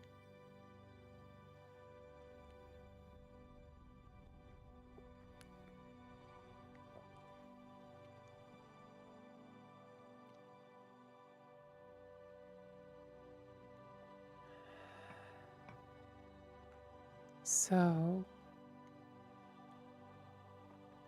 we've read. Oh, wait, Panini. Nice. Yeah, if I had lots of funds, I'd also get a custom model, although I want to rig things myself. Wait, do you know the full implications of rigging?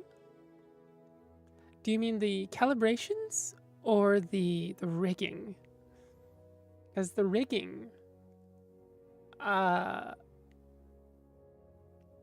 is arduous work. It's its own, I mean, at this point, it's its own profession. I've watched a video I want to rig myself. Ooh. Honestly, it might be good to just start getting practiced on that. So that by the time you get to your own, custom model, you can, you're really good at it. Because, rigging is, the stupid program is one of those you pay $200 a year for? Ew.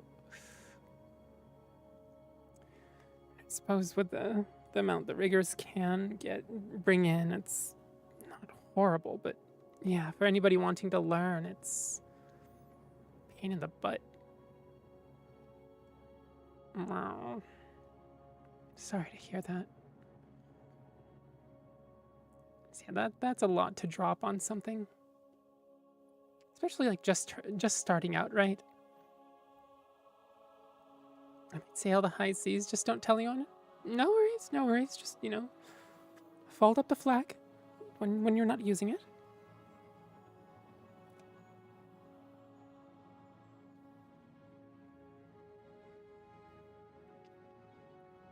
Let's see. The last book we read was The Doors of Oblivion. Just a little sailing in Minecraft or Skyrim. Skyrim has sailing too. So we read On Oblivion, written by Morian Zennis himself. The Doors of Oblivion, written by Morian Zennis's apprentice. Speaking of their effort to get into Oblivion, and Morian Zennis's fate of going through various realms and then hitting Apocrypha, the realm, the infinite library of Harmamara, and getting sucked in. And now, this is an account written by Morian Zennis called Secrets Overheard in Apocrypha.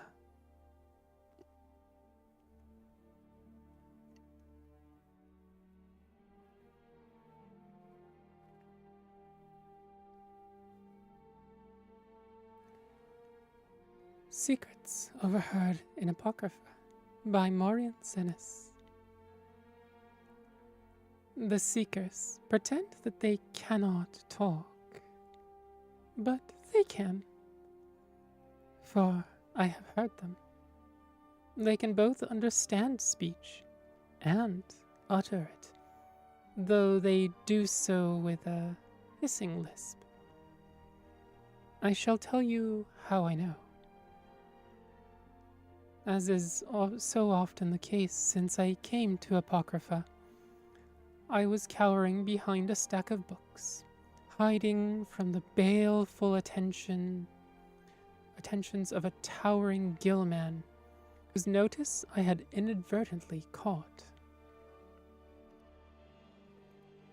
I listened to hear if I was still gibbering, but I couldn't hear it, which usually means I'm not. Then, I heard something else. Just beyond my concealing tower of tomes was one of those endless halls lined with numberless urns, halls that I have assiduously avoided, ever since I learned that each urn houses, in a broth of noisome fluid, a living concept organ, excised from its corpus. I do not like those urns. From the entrance of this hall of urns came the all-too-familiar squelching sound of a seeker's footfalls. But then it stopped, and in its place I heard, for the first time, the sticky sound of a speaking seeker.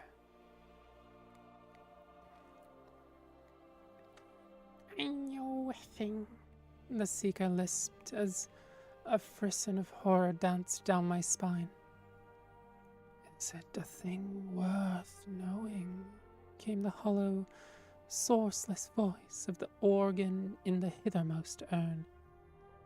You're such a floater. I have learned why we have seen no mortal into this shape. What I am meant to do with it, in many turns of the great maiden. You know nothing, said the organ. I know all antecedent has entered into an agreement with the mortals. A compact, as they say. Is that nothing? Asked the seeker. Next to nothing. The golden eye is always entering into pacts with mortals. Thus my woeful condition. Avoid self-pity, or I shall mock you. You do not like it when I mock you. Listen attentively. So, enjoy. Squire enjoy many packs with marshals. But never before has he made a pact with every mortal onion. But unlikely. I stated it is a thing that is known. Oh, I had a discussion between Scrivener Thorax and the 11th Preceptor. I came into the crepuscle where I was quietly seeking. Yes, in fact, no, listen. The Scrivener told the Preceptor that the inevitable Noah had agreed to a pact to cease all direct interpositions in mundial affairs. Impossible. I scoff. Mock me as you will. So I thought I'd likewise the Preceptor expressed skepticism, but then the Scrivener spoke the word of asseveration. Books scattered everywhere. I got fountains from my ear holes, and I knew what he said was a known thing. But why? To meddle with mortals and wrest from them their knowledge is the Daedra's favorite pastime. He seems to have been paid a great price. Something he dearly desired. But I could not clearly hear due to the injury to my ear holes. It is knowledge, of course. Some great secret. It is ever so. So I deem it well. And it seems as compact binds in both directions. Which is why the mortals come here no more, added the Seeker. Except for the mad mage. How came he here, and upon what ill errand? Asks the urn organ. I know not, but if we catch him, we will pull out his... What is that sound? I heard it too, so I ran. I knew that sound. That was gibbering.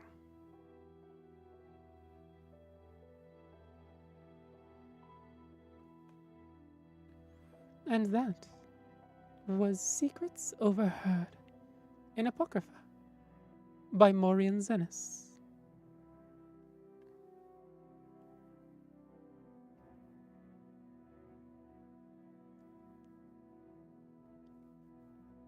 And that finally is the trilogy of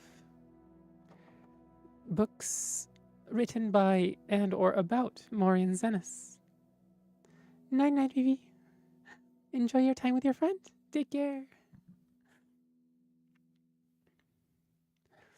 Vivi, yearly subscriptions for software are horrible. I only use art software that I can pay for outright. Yeah. When you need late stage capitalism garbage, that's criminal. Bonini, so wait, did he just die then? I'm assuming he either has survived thus far or made it back eventually. I don't remember his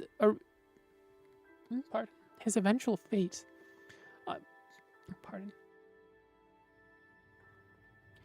I remember that Maureen Zenis shows up in Elder Scrolls Online.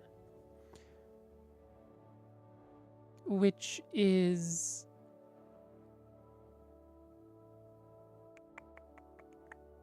I believe On Oblivion was written. When was it written? Um,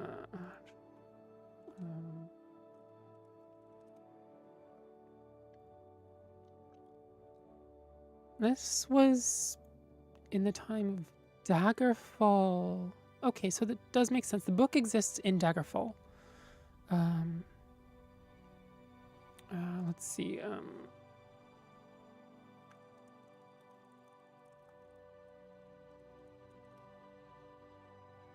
Secrets overheard in Apocrypha. Unfortunately, I can't find anything on the book itself. Morian Zenis. Let's see. Morian Zenis. Does he have...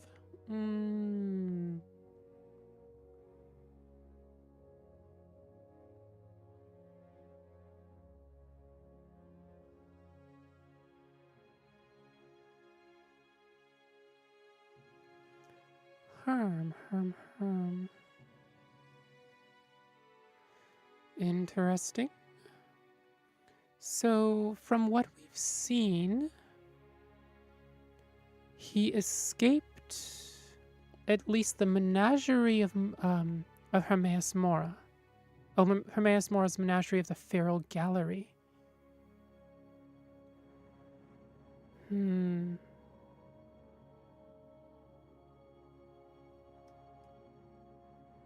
Let's see.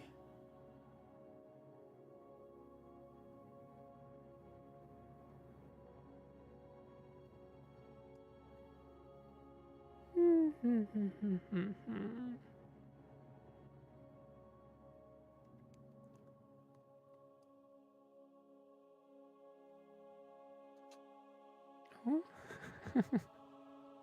Big old sneeze by Belbs.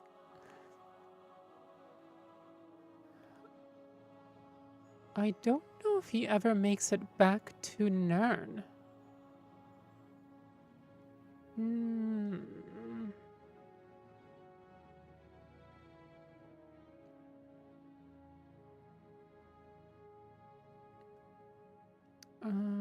Yeah.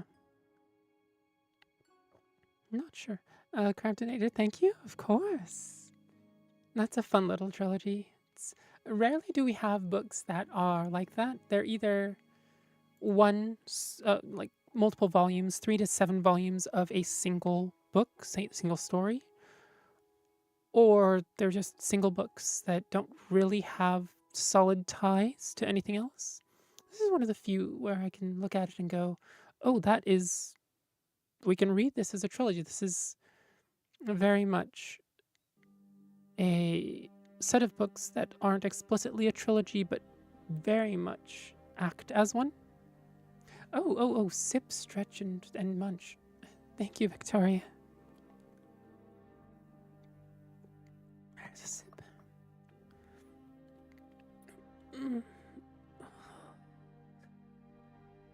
So wait, did he just like die there? Yeah, we don't know. Raven, I know some friends who are working on a fork from a software named PNHTuber. Since it's open source, I do know it's not as advanced as VTube Studio, but maybe a good entry point for people on a budget. Does a PNHTuber allow for the rigging of models, though? Or is it just a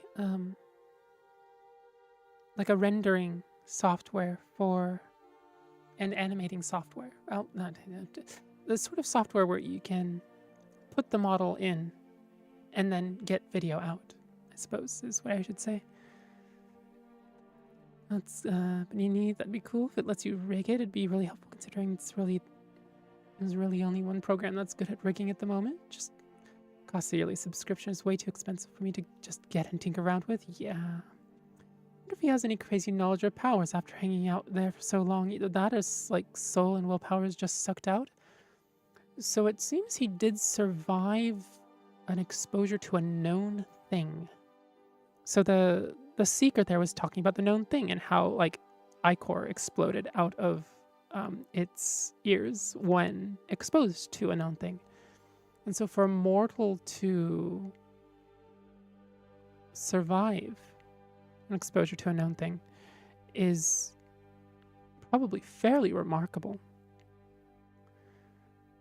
And it does seem did change him. Yeah, past Morian Zenith was learning so he could share the knowledge versus later, post-exposure, Morian Zenith was more learning for the sake of enjoyment. But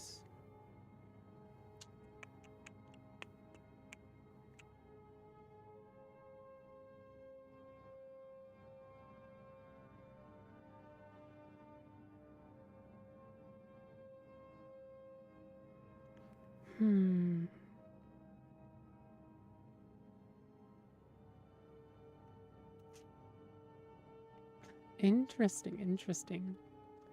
Pocket, thank you for the follow. Thank you. Welcome to the Succubard's library. I hope you find it cozy here. Raven, to be honest, I do not know since I have no knowledge of either VTubing or PNG tubing, but I can ask Carlotta about that.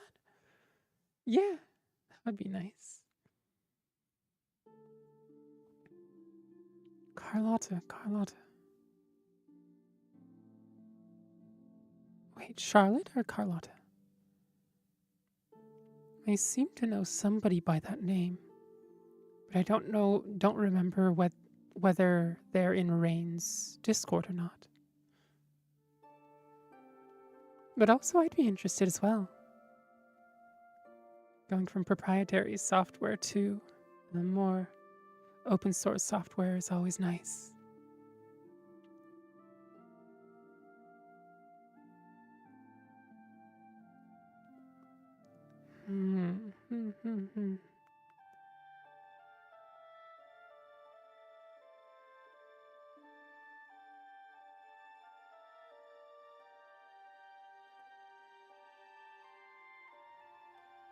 All right, so let's see. What shall we read next? She helped me build my book site. She's really smart. Oh.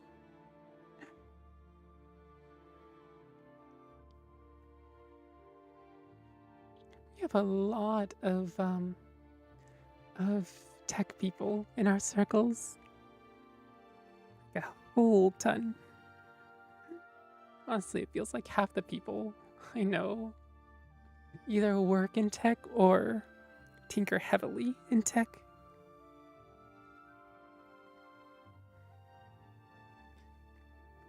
Let me get my hair rebound here real quick. There we go. That's a little better.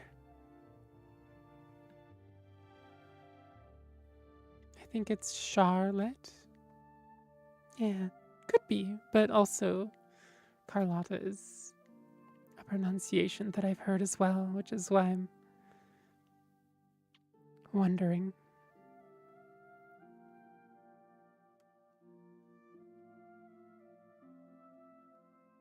Okay, so Charlotte. Okay, that works. Now, let's see.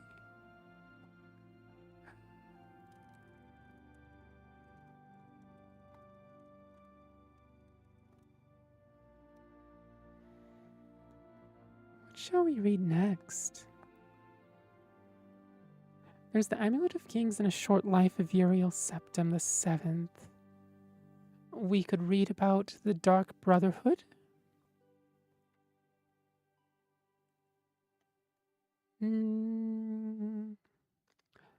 As a note, a lot of these are uploaded on my YouTube channel. I've done singular, like, standalone recordings for them, for quite a few books, and I'm continuing to try to add more to that library. So if you want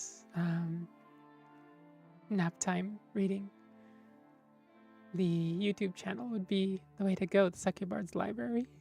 I think I have a playlist as well that just has all of the streams, and then all of another one that has all of the standalone readings. So you can pick whichever you'd like.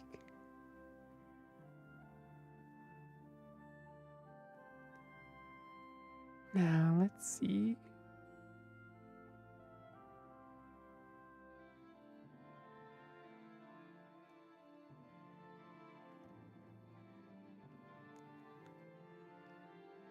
What book do we want to read?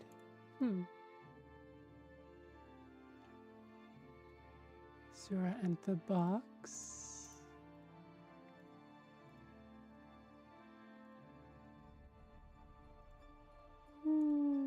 Think. And any input? Any ideas?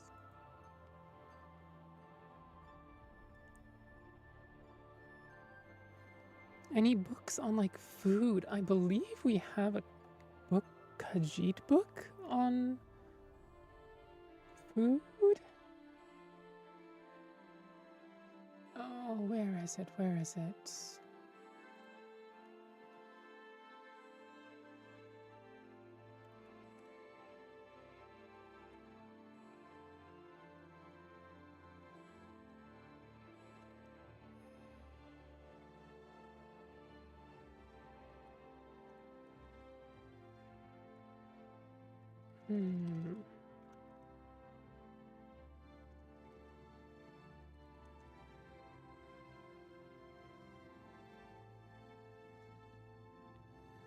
What is...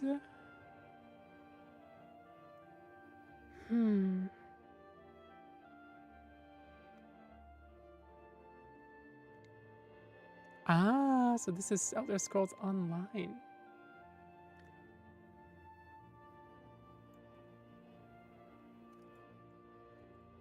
Yeah, let's see. This is... Let me get another document out here.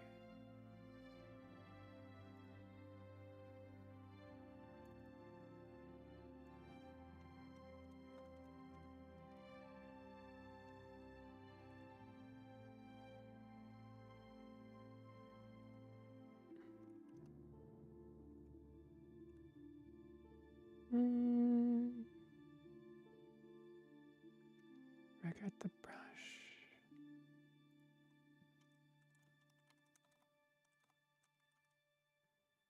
By the way, Elder Scrolls Online has good music by the new composers? That's good to hear. I might take a look as well. A freeze frame? Welcome to the Succubard's library. Welcome, welcome. Hope you enjoy your stay here. Hopefully it's cozy. If you have any particular Elder Scrolls books you'd like to hear me read, don't be afraid to speak up. In case you'd like to add them to the list for streams, I would. Definitely would. Hey, thanks for the welcome. I hope everyone's well. Doing decently.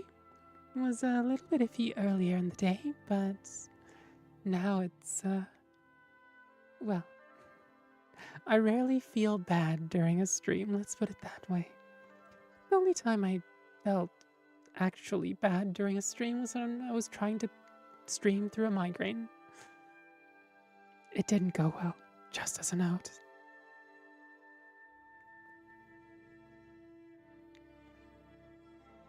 Ouch, yep. So with migraines, my migraines start out with a scintillating scotoma, which most people know as auras. They're shimmering rainbow patterns in your eyes. Well, in your sight. And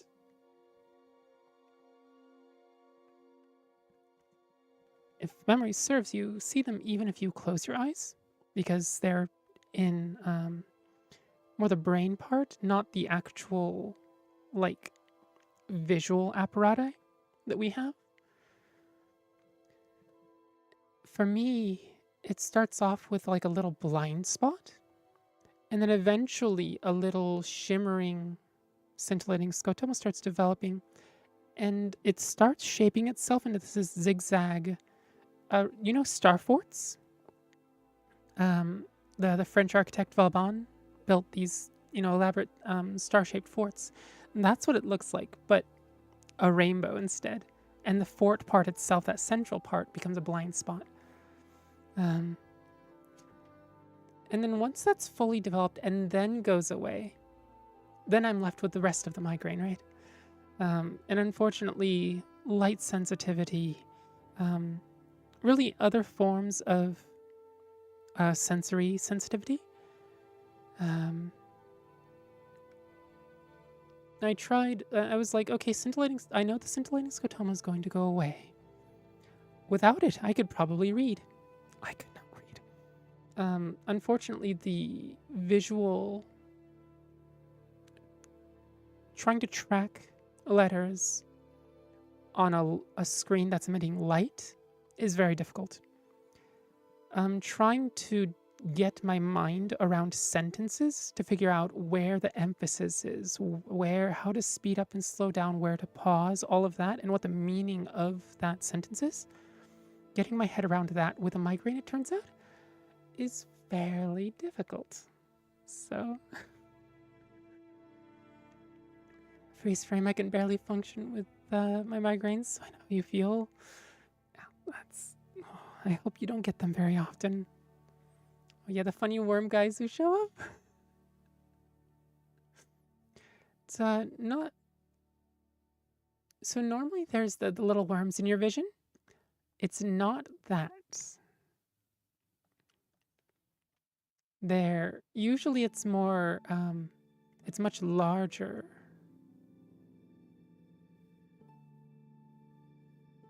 The rainbow worm things used to show up and slowly like fold around through my eye and then eventually dissipate.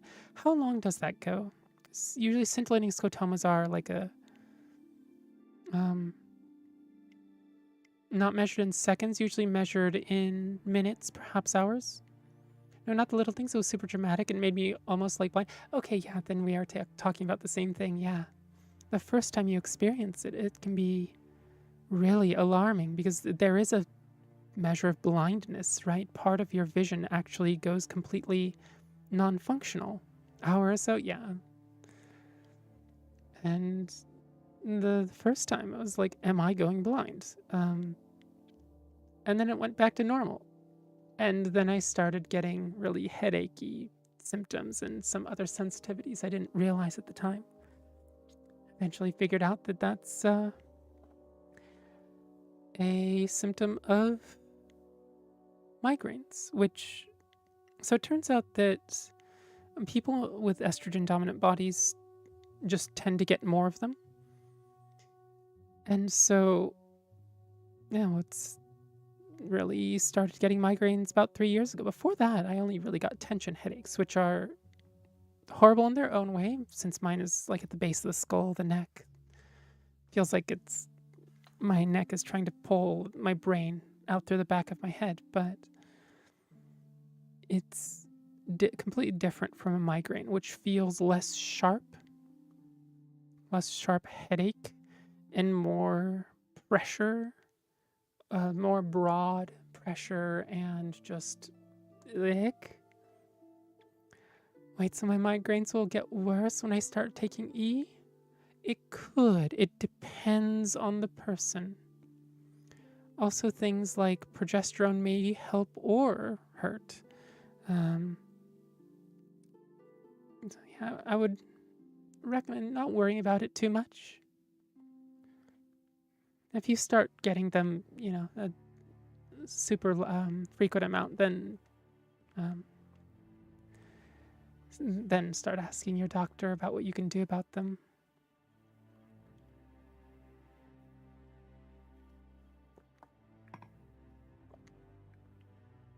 It's like, I know cis women that have no issues with them. I know cis women that basically operate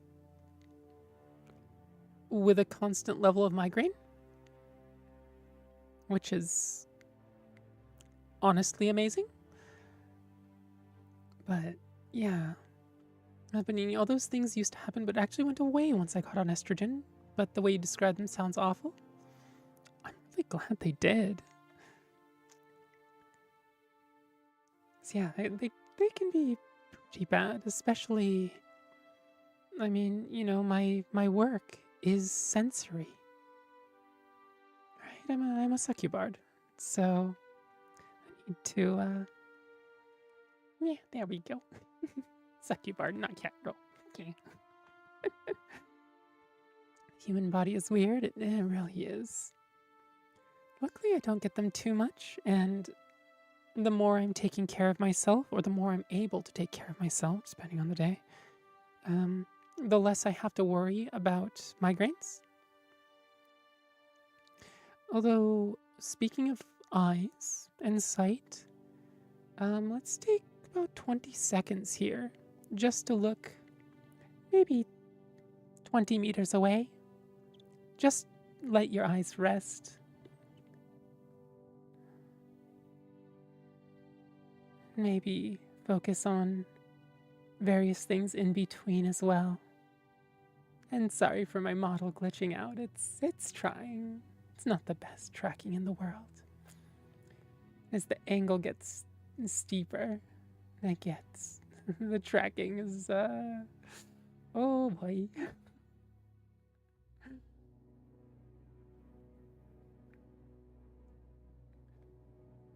Oh. Alright. So staring down my succulent plant from across the So you know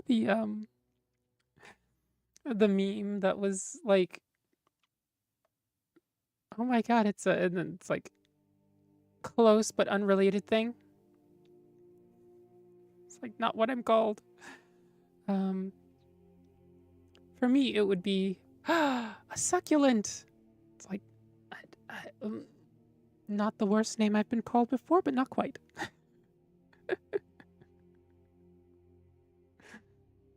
be fair, succulents are round and soft, and people like them, so I'm not completely opposed to being a succulent. But I'd rather be a succubus bard, really. Yes, miss? Oh. I can be round and soft in other ways that a succulent can't. Yes, miss? Okay.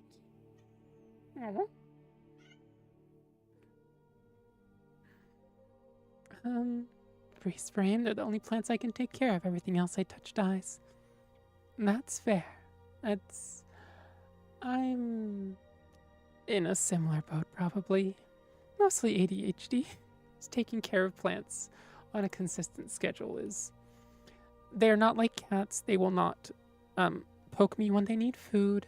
Bap the 1 gallon tank of water when it's empty. The not what I'm called meme is just Bridget, Guilty Gear Bridget being applied to other entities. That's true. Hers is just like, oh my god, Bridget, biscuit, basket. It's just like a swarm of names. Just like, all right.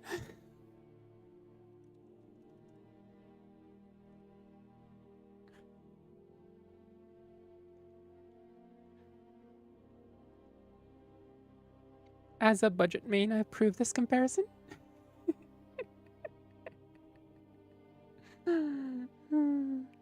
Her name has only 3 rules. It must start with a B, it must end with a T, and it must have 2 syllables.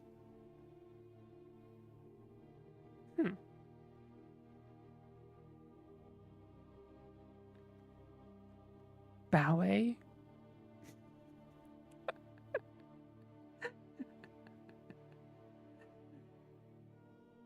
Victoria, wait, Tabby, have you seen that video? I'm not sure which video you're talking about. Is there a Bridget video that talks about her name. He'd probably be super melodramatic about how their succulent stayed with them when their partner left them that summer or something. Wait, what?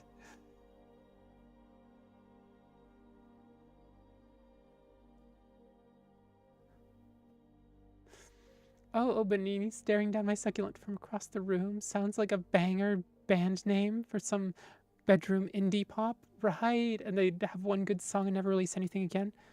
So there's this band called The Senate.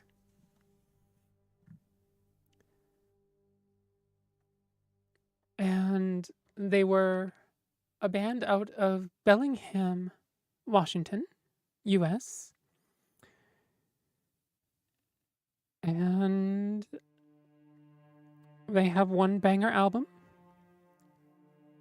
one banger song called Space Shanty. One of the few songs that I really remember a lot of the lyrics from. And they no longer exist.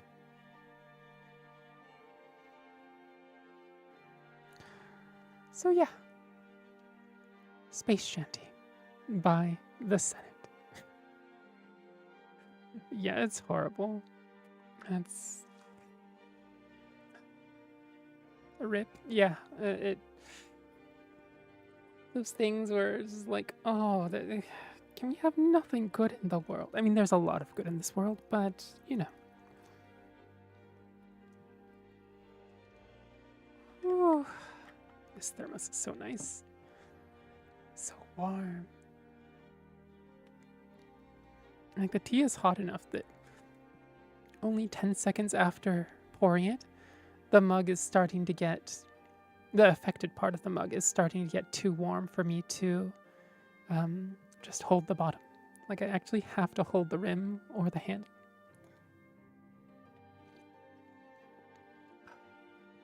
So good. Life is hunting for the good and the bad like a needle in a haystack. Well, it's a little more needle than haystack, and, well, it's possibly more hay in the needle stack. Unless you're into needles. Some people are really into needles. I'm really not much of one, but, you know. Benini, I'm happy my favorite artist is still making music. Hopefully she keeps going for a while. Same. Aside from the dangers of, your favorite artist going completely off-kilter and becoming a monster, or, well, showing the world they're a monster, or just stopping after one album. My favorite composer, Kajiura Yuki, who did, Dot Hack Signs, Sword Art Online, Madoka Magica, Demon Slayer, just a ton of them. She's still going. She still doesn't, she doesn't seem to have, gone full mask off, bigot or anything.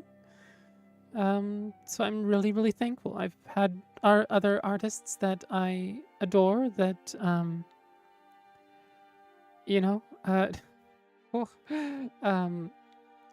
but I love Haseo's music. Yeah, it's bloody gorgeous.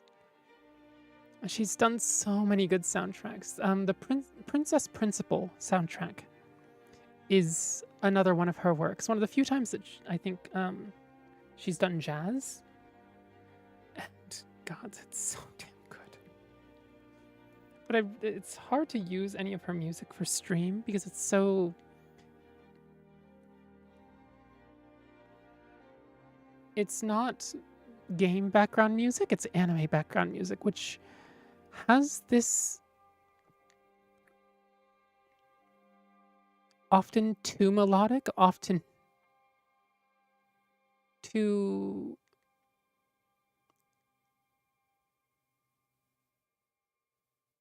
And in my case, for my streams, it's sometimes too upbeat, even if it's really backgroundy. Like, it's really hard.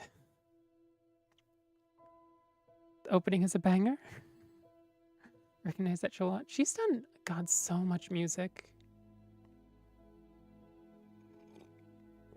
She also wrote, she was the composer for Calafina.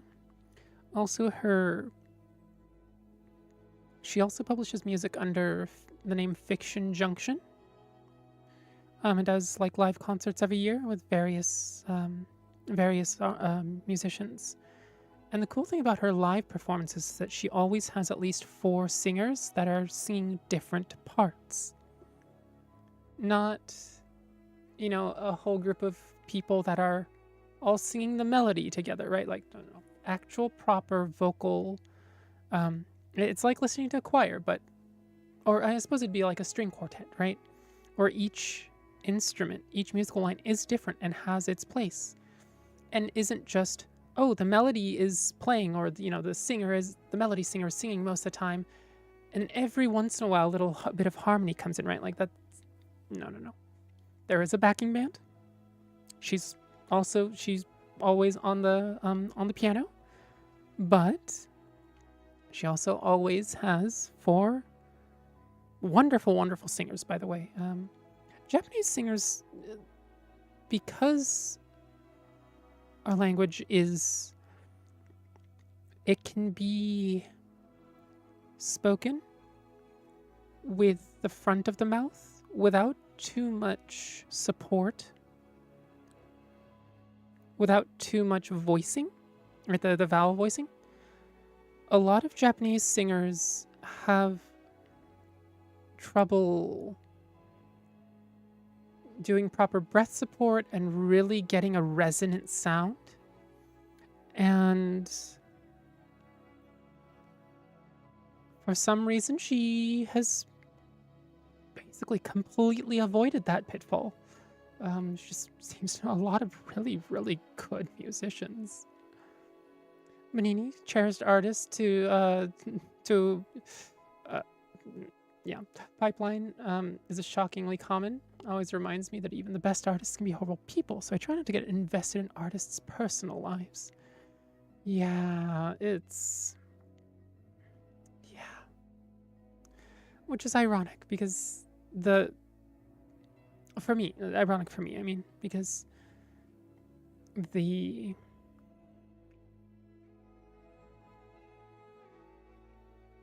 being an artist that mostly does solo things, whether it was my violin stuff or whether, my voice stuff now, right?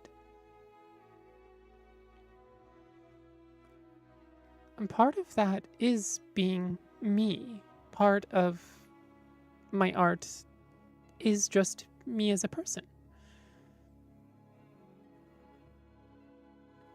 Now, granted, I'm, POC and trans and disabled, so like very little chance I'm going to go, dashing down that pipeline. But yeah, that's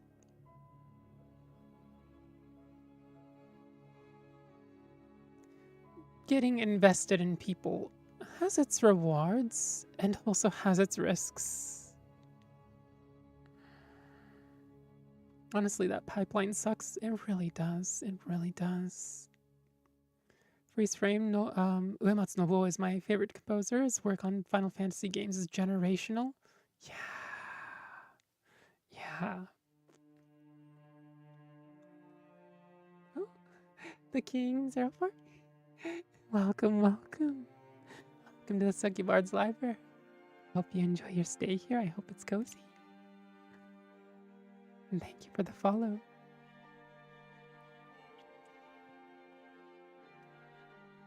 Vanini, I actually wouldn't recommend SAO. The music slaps, but like this show is pretty, it's just a lot misogynist in the works, in my opinion.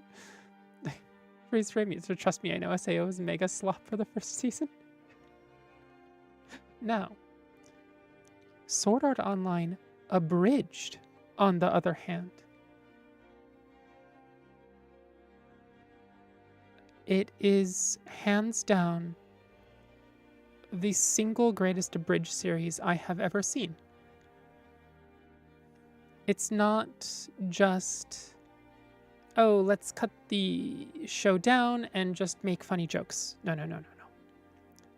They are artists. They took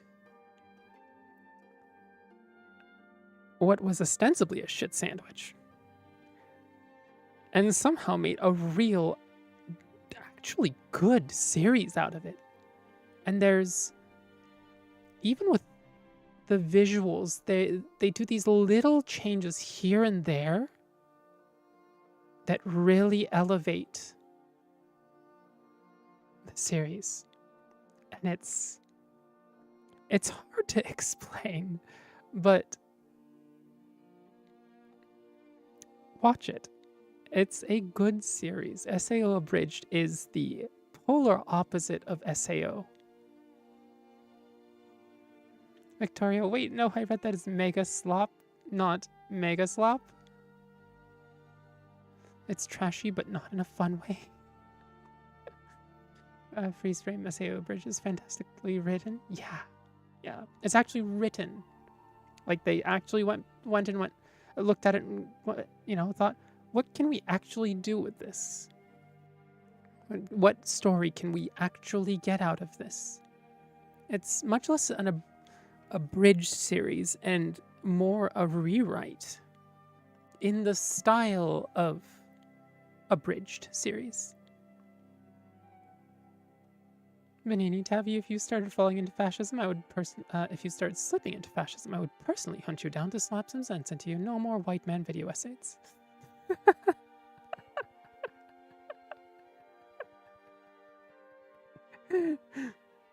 I'll hold you to it.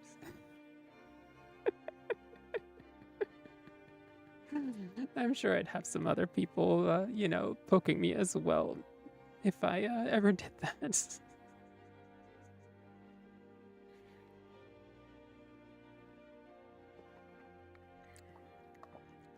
God, it's like being openly trans, right? Feels like half the people that know me are trans, maybe more, right? So yeah, I have plenty of people that would, take me aside and go, "Hey, Taffy, I've been hearing some shit. What's going on?"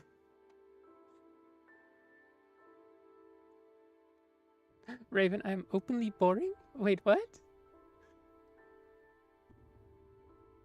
Oh, it's not about boring or interesting. This is about being open-minded and being for...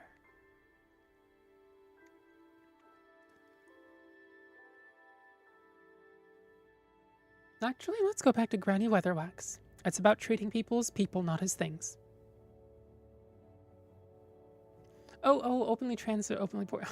There we go. Okay, I see that now. I see where Raven's comment came from. The freeze frame, openly trans versus openly boring. Who would win? I don't know. Oh, what about openly girl failure?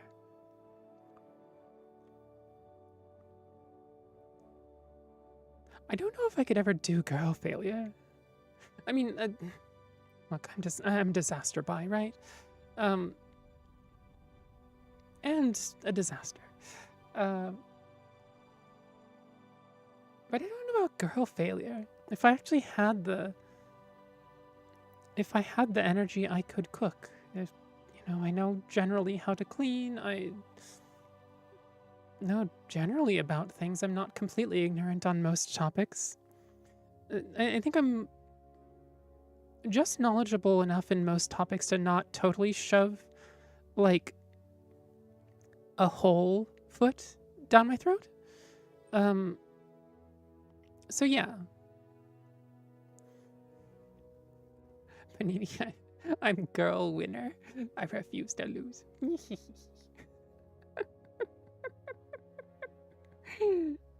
Right, even if they were objects, they would be objects and not people. Exactly.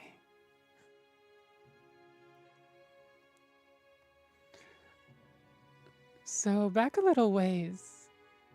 Banini, you were talking about, or asking about, Elder Scrolls books that deal with food. There is one that I know of. I'm sure there's others. Called Cat Food by Rigert the Brash. Honored leader of the Cultural Exchange, it is I, Rigert the Brash, writing to you in Windhelm as you requested. I've arrived in the hot and sandy land of northern Elsewhere, home of the Khajiit cat people. It is very hot and sandy. And you wouldn't believe how many Khajiit live here. It is almost more than Rigert can count on both hands and even his feet. Rigert wants you to know that he is hip deep in making friendly overtures to the nice cat people. Soon we will have a signed peace treaty and a fully operational cultural exchange. Has Rigert ever failed you before? Well, except that one time.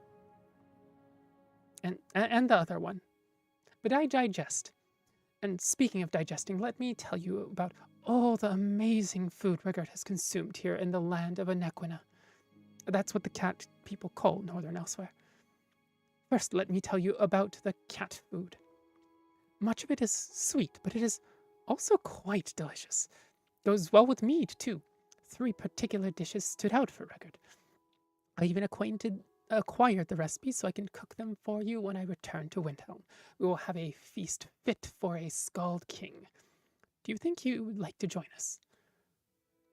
I came upon a stall in a back alley in Rimmen, where a twitchy little doggy cat, don't ask me, the different types of Khajiit confuse Rigert too, was stirring a large pot from which wafted a most pleasing aroma.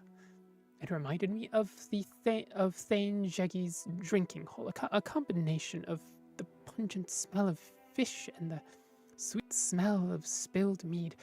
Turns out the doggy cat was cooking what he referred to as a sweet glazed fish bits.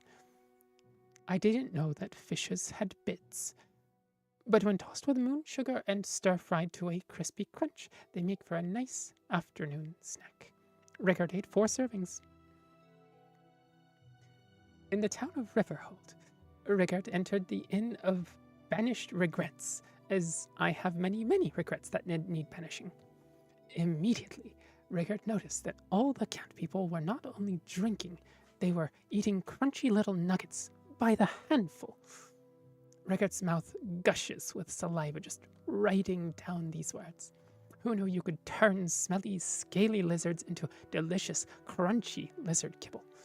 It cost me a week's worth of meat, but I was able to convince the inn's cook to give me a copy of the recipe. It seems that the cat people can't stop eating the stuff, and Rigert feels the same way. I just wish I hadn't read the recipe. Turns out they use the inside of the lizard to make the kibble, not the outside. One dish that tasted amazing was the meat cake pie I had at a cart in the Stitches. My taste buds did loops as they savory, sweet succulence slid down from my mouth to my tummy. Was it the main meal or dessert? Seemed to Rigert to be both at the same time. It was confusing, but very tasty. The chef refused to enlighten Rigert as to what kind of actual meat was used as the filling. All she would say was, a little of this and a little of that. I will have to experiment when I get back to my own kitchen. Do not worry, I will make enough to share. Now, by this point in my trip, Rigert had just about had his fill of sweet, sweet Khajiiti cooking. I was desperate to find a spicy rabbit meatball or a haunch of stewed mutton, but such Nord delicacies don't seem to exist in Northern Elsewhere. But I did find a bottle of dark moon spiced whiskey. While mead is the nectar of the gods, this spiced whiskey that the cat people distill burns so good on the way down. Rigert got the impression that it was the beverage of choice for when even the Khajiiti sweet tooth needs a break from all the syrupy goodness they consume on a regular basis. I acquired 3 casks of the stuff and plan to put it on the next boat to Skyrim as a gift for the Scald King. I know how much Jorin appreciates a strong drink when he listens to my latest cultural report. Rigert the Brash, Ambassador at Large for the Nord Cultural Exchange. And that was cat food.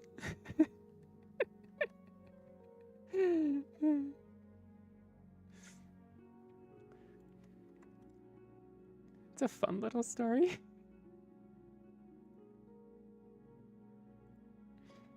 That was awesome. I'm glad you like it. It has me hungry now. It has me hungry. Speaking of, I didn't make good on the munch that Victoria threw me 50 minutes ago. So let me at least crunch just a little bit.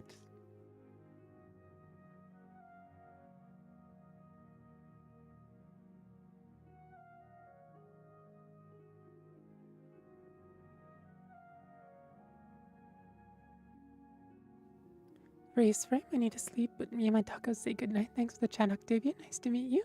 You too. Thanks for coming and listening. Hopefully we'll see you again soon. Night night.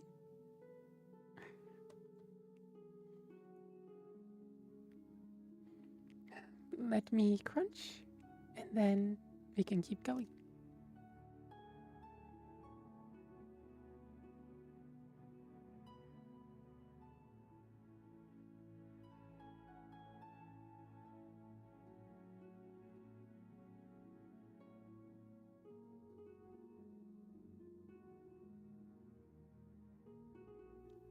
Nom nom nom nom.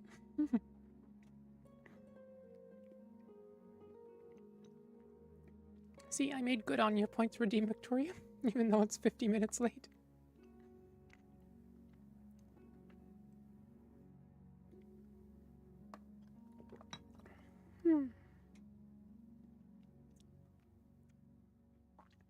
But I digest is going to be in my vocabulary for like a week now. I can see it already. Definitely one of the best lines. Oh, munching rabbits.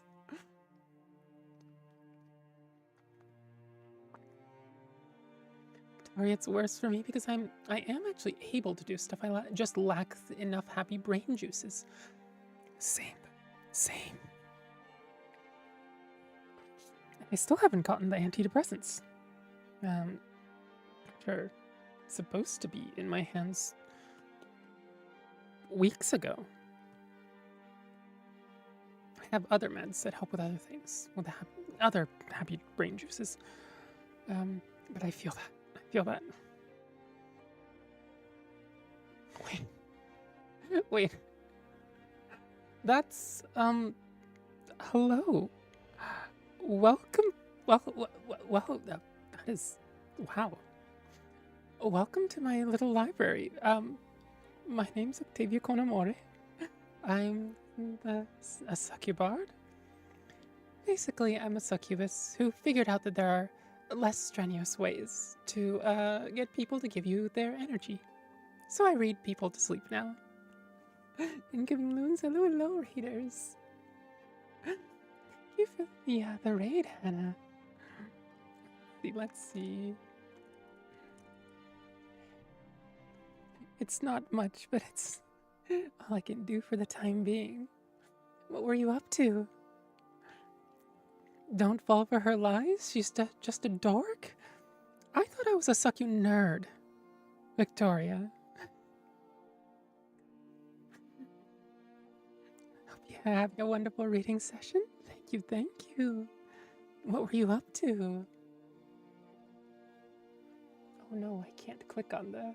Can I click on the thing? Go, computer, go.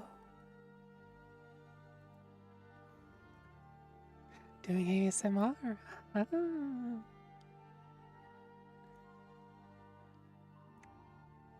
Fortunately, my ASMR isn't quite the scritchy brain juices or the tingly kind, but we are reading various Elder Scrolls books.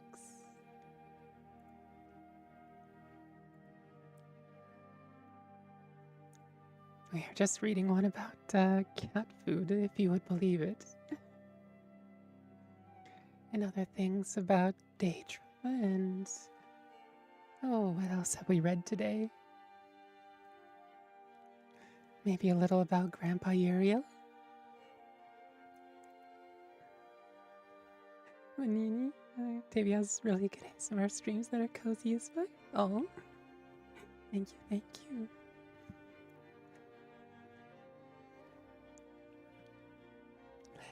Let's see. Let's pull a short and sweet one out, shall we?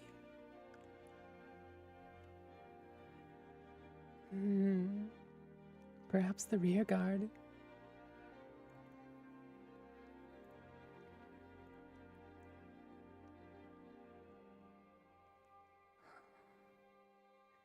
So this is called The Rear Guard by Tennis Morrow. As a note, in this book we hear the story of a desperate soldier using wit, guile, and the expert advice shared by an old friend to attempt to survive against insurmountable odds. The castle would hold. No matter the forces, the walls of Cascabel Hall would never fail. But that was small consolation for Menneger. He was hungry. In fact, he had never been so hungry. The well in the atrium of the fortress supplied him with enough water to hold there until the 4th era. But his stomach reminded Menneger minute to minute that he needed food.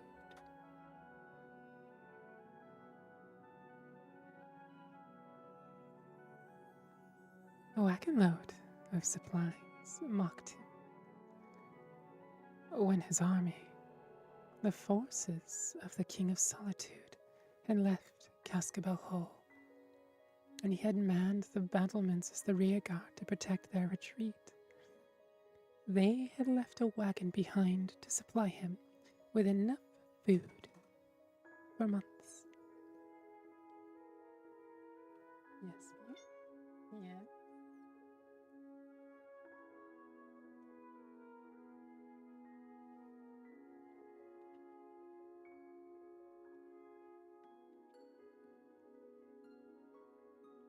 It was not until the night after they left that he inspected the larder and found that nothing edible was in the wagon. Trunk after trunk was filled with netch armor from the army's incursion into Morrowind. Apparently, his Nord Confederates had assumed that the lightly opaque material was hardtack and aspic. If the Dummer's caravan had been raided knew about this, they would never be able to stop laughing. Menneger thought that his fellow mercenary and kinswoman Erin would have found this amusing as well. She had spoken with great authority about netch leather, being an expert of sorts on light armor, but she had made a point to mention that it could not be beaten like other leather. Oh, it could not be eaten like other leather in occasions of hardship. It is a pity she couldn't be here to enjoy the irony, Menneger thought savagely. She had returned to Morrowind even before the king's army had left, preferring a life as a wanted fugitive to a free existence in the cold of Skyrim. All the weeds in the courtyard had been devoured by the rear guard's 16th day manning Cascabel Hall. Oh, you came, you?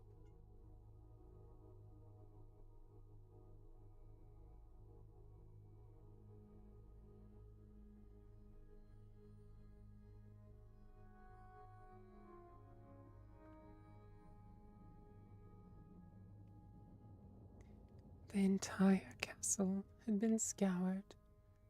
Rotten tubers in the mulch pile found and consumed. a dusty bouquet in the Countess's bedchamber, eaten. Almost every rat and insect but the most cunning infesting the castle walls had been tracked down and gobbled up. The castellan's chambers, filled with acrid, inedible law books, had yielded up a couple crumbs of bread. Menneger had even scraped moss from the stones. There was no denying it. He would be dead from starvation before his army returned to break the ranks of the enemies who surrounded the fortress. The worst part, said Menneger, who had taken to talking to himself on only the second day alone in the castle, is how close sustenance is. Vast arbor of golden apples stretched acre after acre near the castle walls. The sunlight cast a seductive gleam on the fruit, and the cruel wind carried sweet smells into Cascabel to torture him. Like most Bosmer, Menneger was an archer.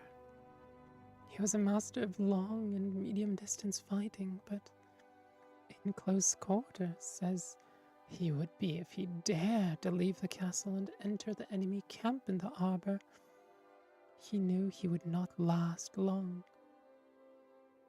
At some point, he knew he would have to try. But he had been dreading the day. It was upon him now. Menneger put on the Netch armor for the first time, feeling the powdery, almost velvet texture of the rendered leather against his skin. There was also a barely perceptible throb, which he recognized as the remnant nematocysts of the Netch's venomous flesh still tingling months after its death with domesticated poison. The combination made him feel energized. Erin had described the sensation perfectly, just as she had explained how to defend himself when wearing Netch leather armor.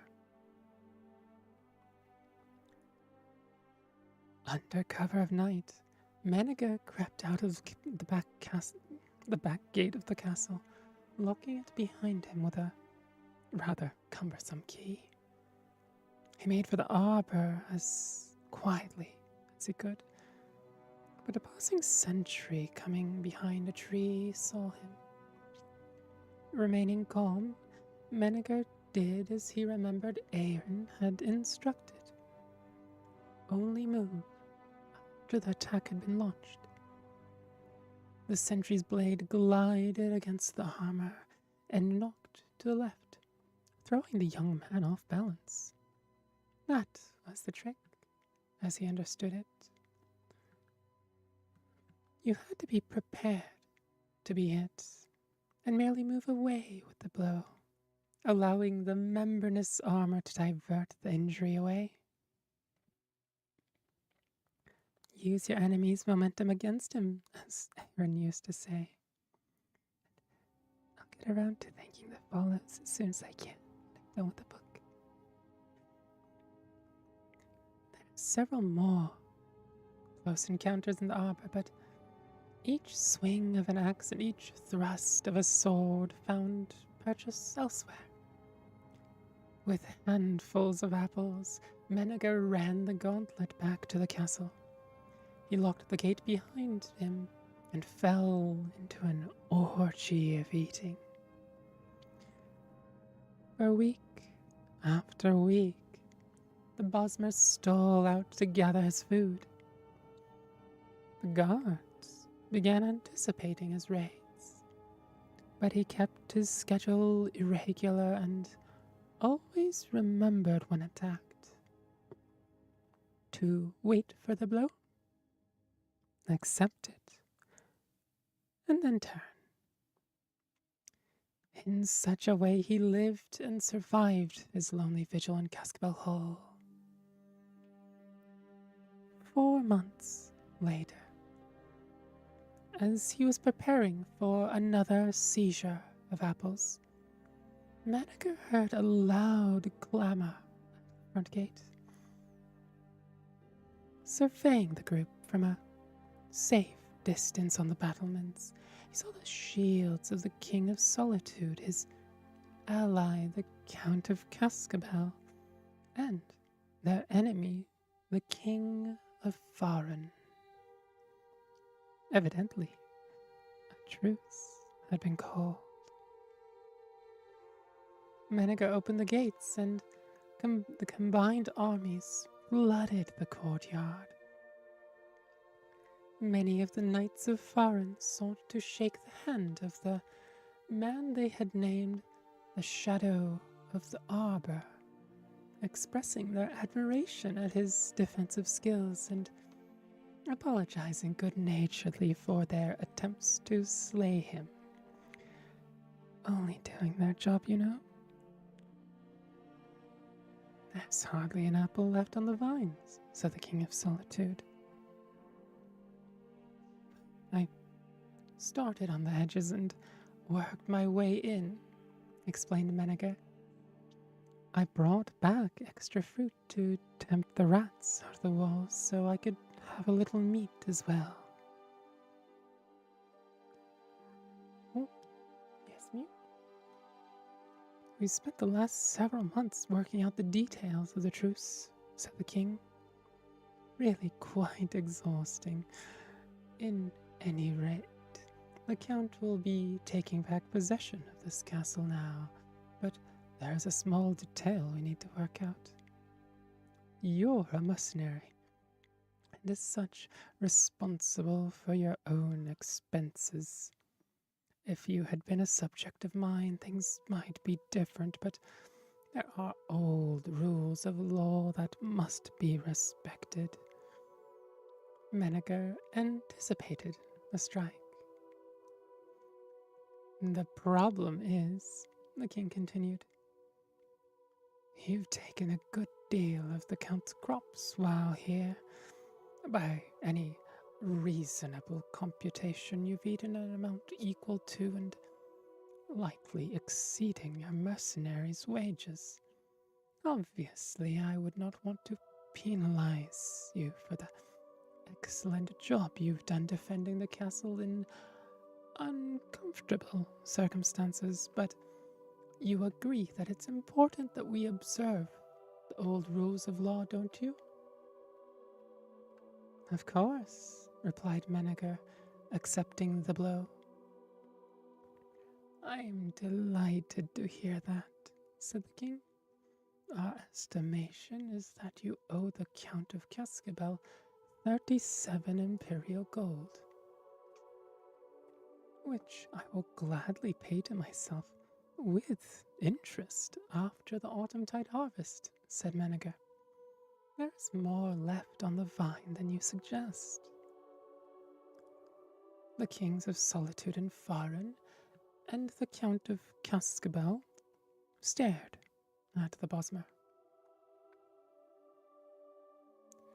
We agreed to abide by the strictest old rules of law, and I've had time to read a great many books over the time you were making your truce.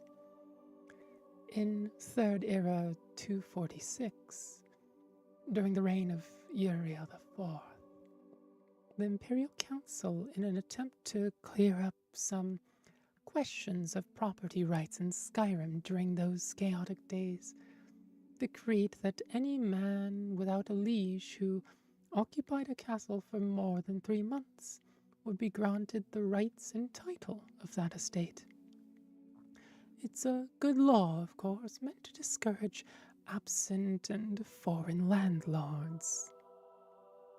Maniger smiled, feeling the now familiar sensation of a glancing strike diverting. Yes, miss? Complaints.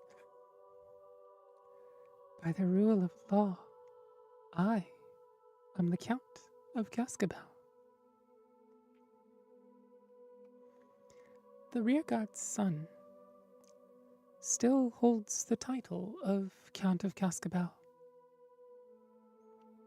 And he grows the finest, most delectable apples in the Empire. That was the rearguard.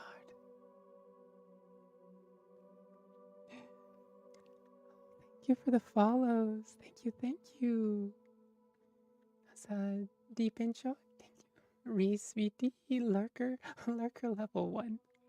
It's a wonderful, wonderful display name. Nick Drago91, King of Pine. Thank you, thank you. Thank you for the follows. I hope you find it comfy here. There's got to be a way to sneak out and grab some. There was indeed. There was indeed.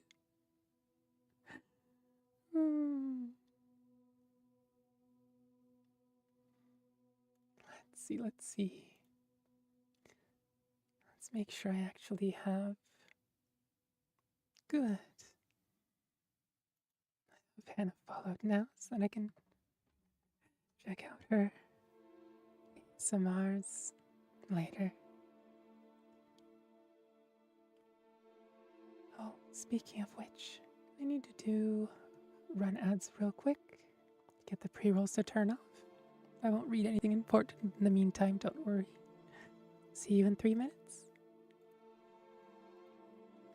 In the meantime, we can just chat. Let's see, let's see.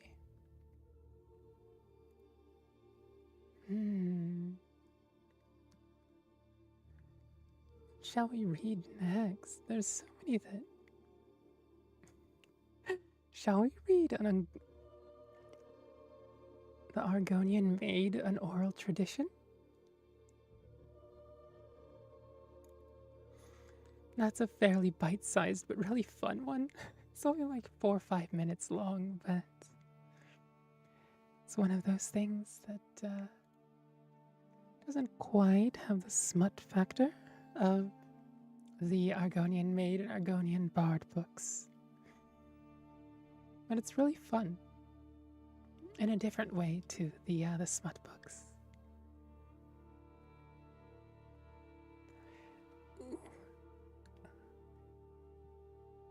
No, that's for me. The oral tradition is still the best title. Someone knew what they were doing. I'm glad you aren't getting ads.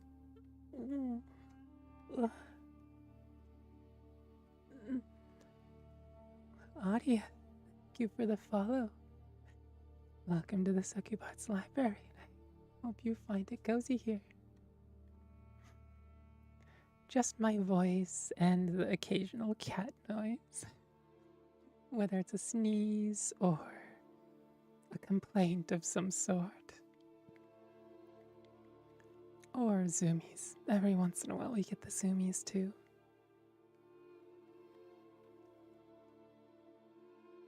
You keep getting lucky? Yeah. Kind of wondering what the back end looks like for ads and how they decide what who they want to see the ads.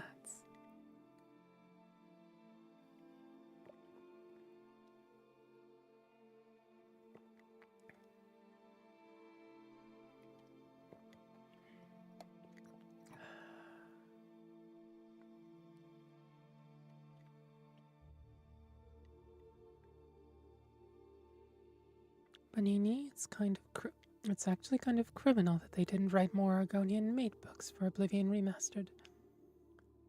It is, isn't it? Really is. Now, I did find someone who has written volumes 3 through 8 of the Lusty Argonian Maid. But it's written by someone, and so And not like a megacorp, right? Or a big old corporation. So I want to actually reach out to them and ask them if I can read them. So there's the Beyond Skyrim, maybe, where there's Argonian Made Volumes 3 and 4, but they don't feel like the Argonian Made.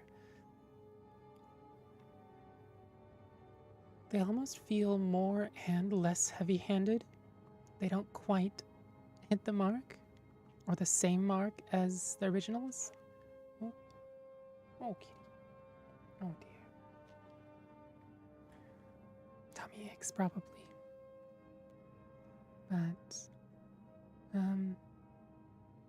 But their writings for volume 3 through 8 actually feels as if it could just be volumes 3 through 8 canonically. And so, yeah, I want to reach out and see if they wouldn't mind me reading it. Although I don't know if I have a DeviantArt account. Come to think of it. I might. From way back when.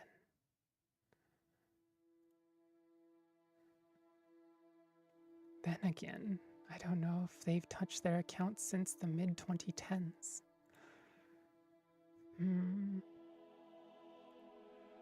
Which would be a shame.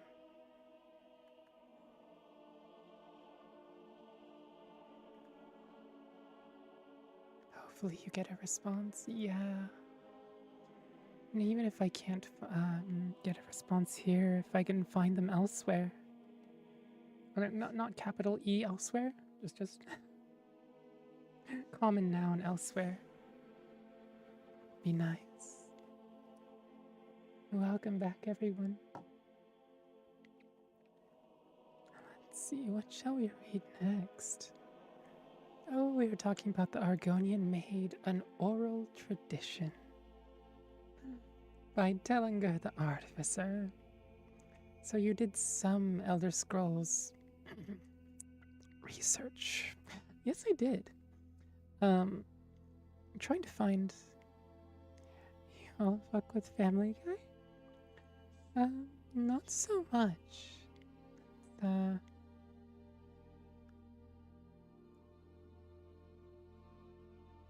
I've seen bits of it here and there, but never really sat down to purposely watch it. So, hello, Mokis. That's a display name. Welcome to the stream.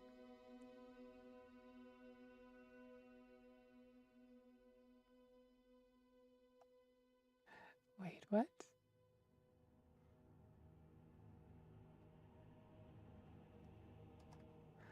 Meet me at the clown. Wait, what? We know even at my Family Guy and a lot of... What? Huh? Oh, Shippu, thank you. That's what I'm trying to cultivate anyway. Mokis, I have no clue what that is. Don't know if that's lyrics or whether that's copy pasta.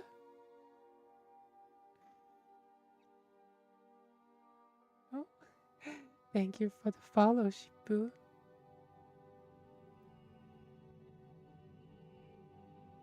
And it's Family Guy? Okay. Oh dear, somebody found it. It's been a while.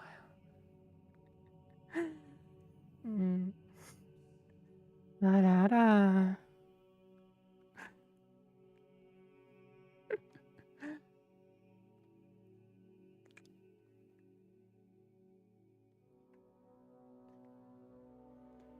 Let's see. So definitely, yes, lusty Argonian content. Not quite the smut, though. Classic Arara. Yeah,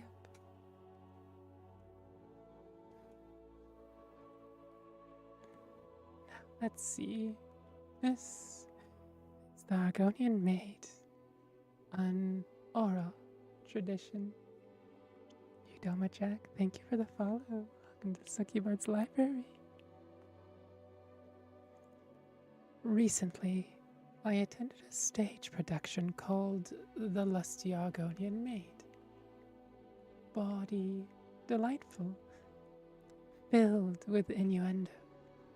I am surprised it was never presented in this form before. According to my research, the Lusty Argonian Maid has its origins in a long line of tales told by traveling bards, each with a slightly different title and premise, but the same end result. A female innocent succumbs to the charms of a dominant married male character. In the South, the tale was occasionally presented as the Lusty Bosmeri, or 2 Moons for Sugar. I've also heard Shornhelm's Lusty Orifice, the Sandy Spear of Alakir, and the Maiden's Tight Hold. In taverns across the north and northwest. In a stage play, each of the character archetypes is brought to life before the audience. Unless the acting is superb, the subject matter can come off flat and uninspired. Also, a play takes away from the verbal dexterity exhibited by a bard such as the legendary Khajiit Tale Singer. The feline bard described the various ploys used by the men to bring the maiden to her knees in a way that made one's pulse race and breath quicken, wondering what would come next. Indeed, much of the Argonian Maid borrows heavily from tale singers' songs, uncredited, but naturally I recognize them immediately, in which the maiden helps the male with a spear, a loaf of bread, and a spilt flask of coconut milk. Fortunately, the players in the current production of the Lusty Argonian Maid are excellent, bringing this age-old tale to new heights. The reference to the spear of the hunter would bring laughter to the most sullen. And the wheel of cheese. I've never seen this variant before, but it was truly inspired.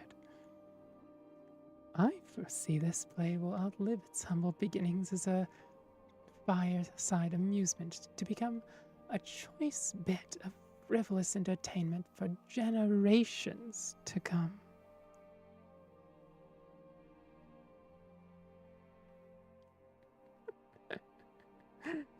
That was the Argonian Maid, an oral tradition.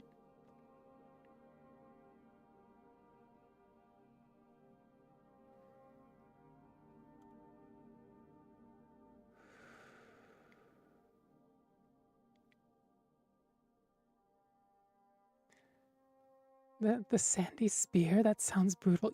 Yeah, that one sounds really, really uncomfortable. It's, yeah, I'd rather not even imagine it, honestly. Shout out to the coconut milk, though. The coconut milk. What was it, last time? I was talking about coconut milk and not quite knowing what was going on with the coconut milk. And then Banini enlightened me. Raven, that sounds horny. Absolutely is. The whole thing is horny. Smokies. Let's see.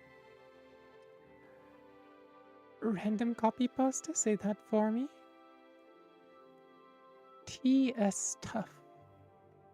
I have no clue what that means.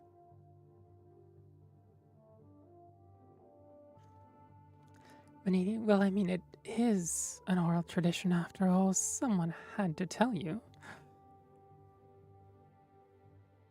That's fair. That's fair. Usually as the bard, it's... Well, I suppose I have to learn at some point too, don't I? I can't always be the one dispensing the, knowledge.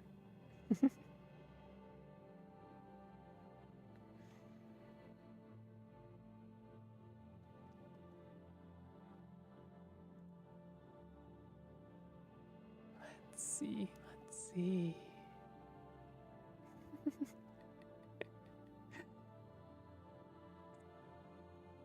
Also, if any of you are interested in Elder Scrolls and the Oblivion remake, I'll be on Bonini's stream tomorrow as a little lore advisor, lore bard Krys.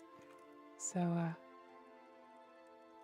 if you're interested in me, my lore, my voice, and also Bonini and her first playthrough through Oblivion, go ahead and follow her, and we'll see you in maybe 20 hours-ish. Even the best teachers had professors at some point, and the best teachers are always students. Or rather, they don't stop being students.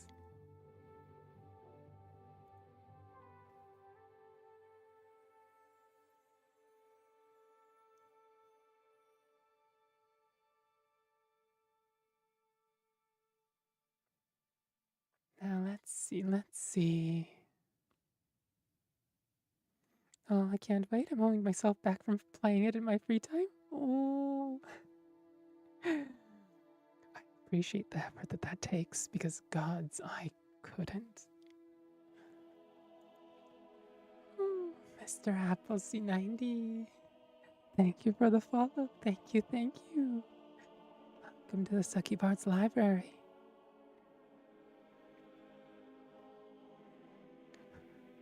Raven, get away from my spear, you lusty Argonian lady. I am what is it? What's of chastity? Vows of chastity. Vows. It's a vow. Luckily, it's not the ladies that are making the advances in these cases, so you have nothing to worry about.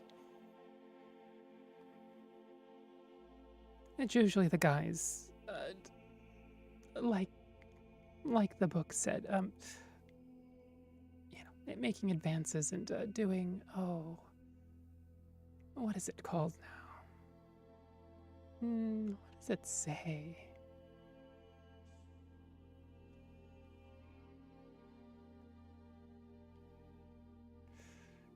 The various ploys used by the man. So, as long as you're not, enacting ploys to woo, charm, and or otherwise,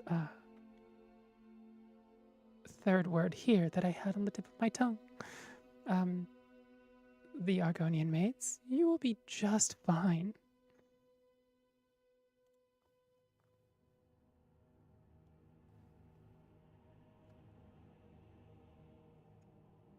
Now then, let's see.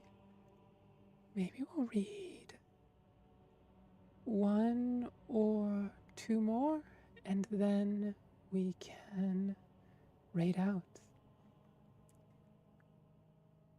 Now, the Argonian maids are pretty innocent. Yeah, they tend to be. That's why these things work. But my lady, my spear would be peril in such an oral tradition. What would let's see. Might have to rewrite that one. Would it imperil such an oral tradition, or would be in peril in the face? Oh, would perish in the face of such an oral tradition? Or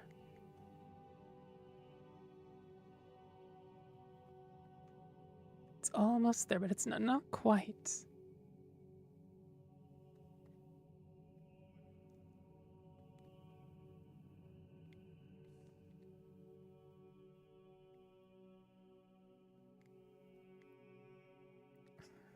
But you got to sharpen that spear. Anywho. So, I'm going to read The Brothers of Darkness, which is a book about the Dark Brotherhood, which you may have heard of. Maybe, just perhaps. Don't worry, they don't know. Yet.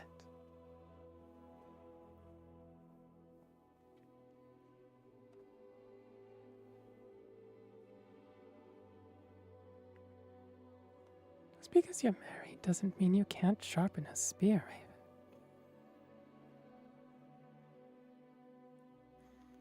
Always keep your tools in tip-top shape. You never know when you need to use them.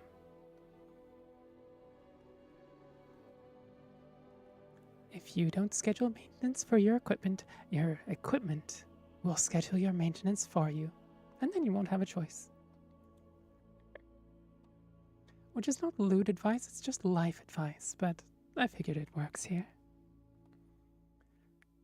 The Brothers of Darkness, written by Pelarneasi. As their name suggests, the Dark Brotherhood has a history shrouded in obfuscation. Their ways are secret to those who are not themselves brothers of the order. Quote, brother, unquote, is a generic term. Some of their deadliest assassins are female, but they are often called brothers as well. How they continue to exist in shadow but be easily found by those desperate enough to pay for their services is not the least of the mysteries surrounding them. The Dark Brotherhood sprang from a religious order, the Morag Tong, during the Second Era. The Morag Tong were worshippers of the Daedra spirit Mephala, who encouraged them to commit ritual murders. In their early years, they were as disorganized as only obscure cultists could be, due to there being no one to lead the group. And, as a group, they dared not murder anyone of any importance. This changed with the rise of the Night Mother. All leaders of the Morag Tong, and then afterwards the Dark Brotherhood, had been called the Night Mother. Whether the same woman, if it even is a woman, has commanded the Dark Brotherhood since the Second Era is unknown. What is believed is that the original Night Mother developed an important doctrine of the Morag Tong. The belief that, while Mephala does grow stronger with every murder committed in her name, certain murders were better than others. Murders that came from hate pleased Mephala more than murders committed because of greed. Murders of great men and women pleased Mephala more than murders of relative unknowns. We can approximate the time this belief was adopted with the first known murder committed by the Morag Tong. Thank you for the follow, Krys. Welcome to the Succubard's library. In the year 324 of the Second Era, the potentate Versadir Shire was murdered in his palace in what is today the elsewhere kingdom of Senchal.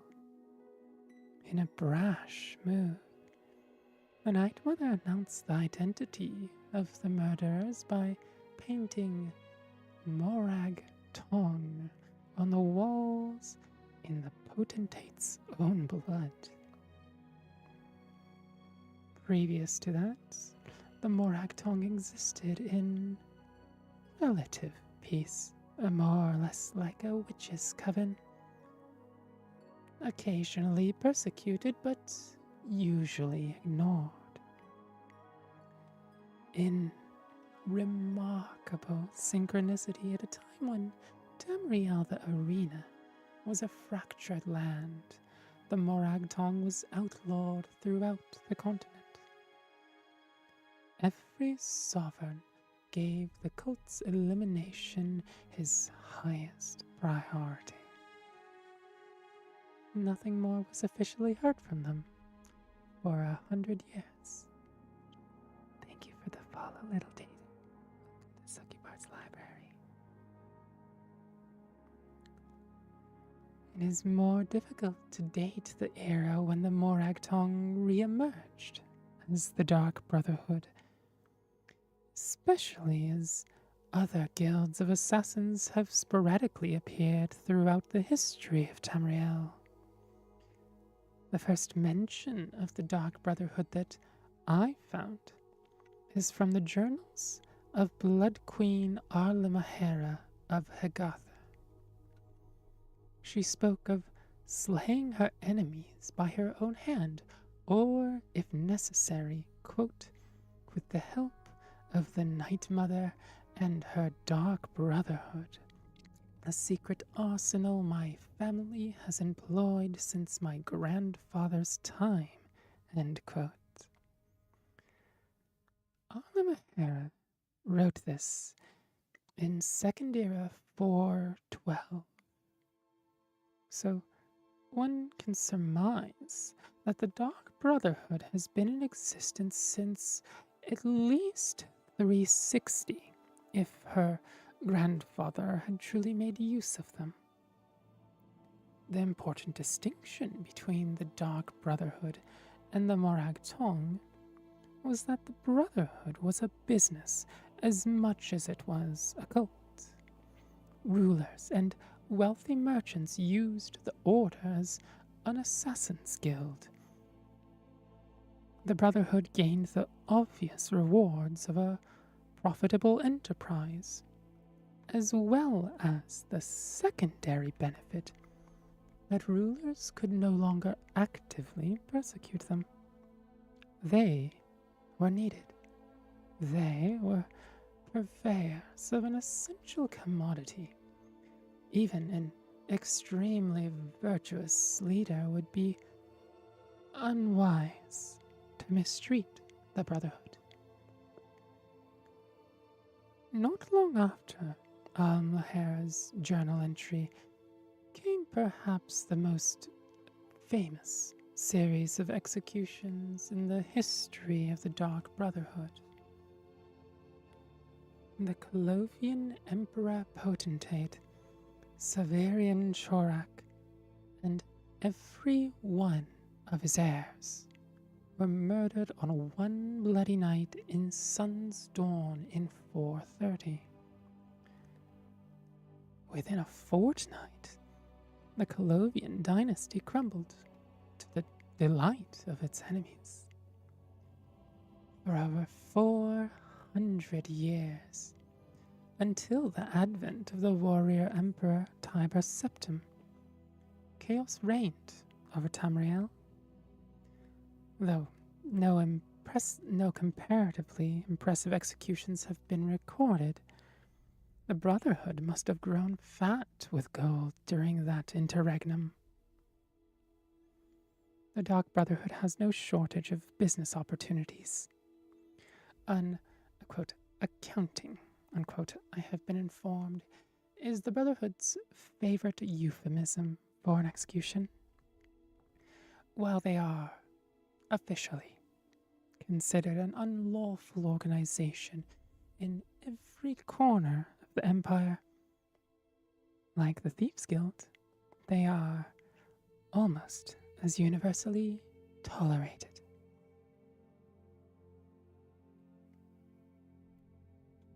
And that was Brothers of Darkness.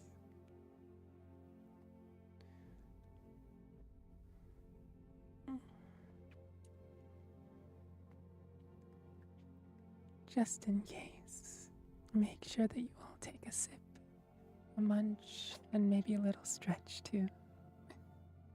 Sorry for the cat sneezes. Oh.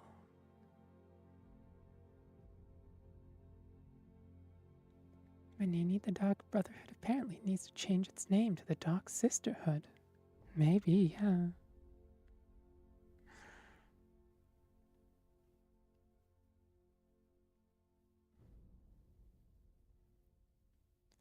A Fellowship of Dark Sisters? Manini, that would be really interesting to have a quest line where you can't join unless your character is a girl. A sisterhood is exclusive. Would be. Also, the Argonians had something called the Dark Scales, the Black Scales, the Blood Scales, something like that, which was a particular branch of the Dark Brotherhood, or the Morag Tong, I forgot which, that was Argonian only. And granted, they are wiped out, if memory serves, but it is an interesting example of an Shadow Scales. Thank you, Cramptonator. Shadow Scales. Yeah, it's one example of a very exclusive sort of organization. The Morag Tong, I believe, tended to be Dunmer, or at least that was its region of origin, Aurora. I know this is ASMR, but I think this is reading ASMR, not Kitty rubs her cheeks on the mic ASMR. Raven, I like Argonian ladies. Oh, I like our ladies in general. That's fair. Right with you. Right there with you. Vanini, why do all bad things have to happen to the Argonians? Not all bad things. They did end up invading Morrowind.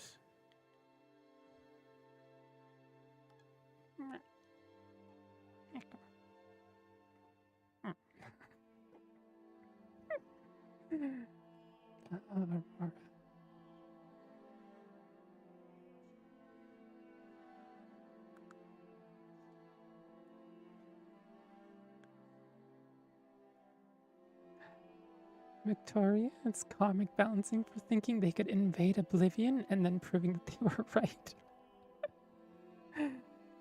Argonians do counter-invade Oblivion, don't they? They wouldn't have invaded if Molag Bal hadn't supplied them with Oblivion gates like a nice neighborly chap. Oh, thank you for the follow, Suzuyama. Suzuya, move.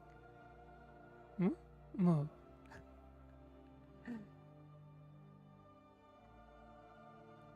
Suzuya is easy enough to envision, but Mu could be... I don't know if I've ever heard the short Mu used as a name before. I don't know if I've heard Mu be used as a name before either in Japanese, but it feels a little more possible. Victoria, wasn't the entire Oblivion crisis because of Mehrunes Dagon? Yes, it was. Every single Oblivion gate. Mehrunes Dagon. All of the the Daedra milling about or invading Mehrun's Dagon. Banini, Argonians have a special place in my heart. My first Skyrim character I played when I was a kid was an Argonian stealth archer. Ah, wait, I remember you telling me about it at some point. Oh, I'm sorry, chat. Wolfamansier, thank you for the follow. Thank you. Welcome to the Succubard's library.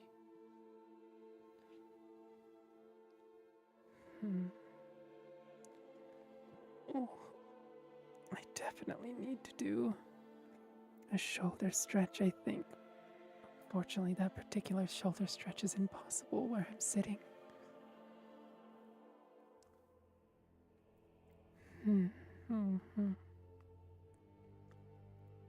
Maybe another story or two. I'm feeling it tonight.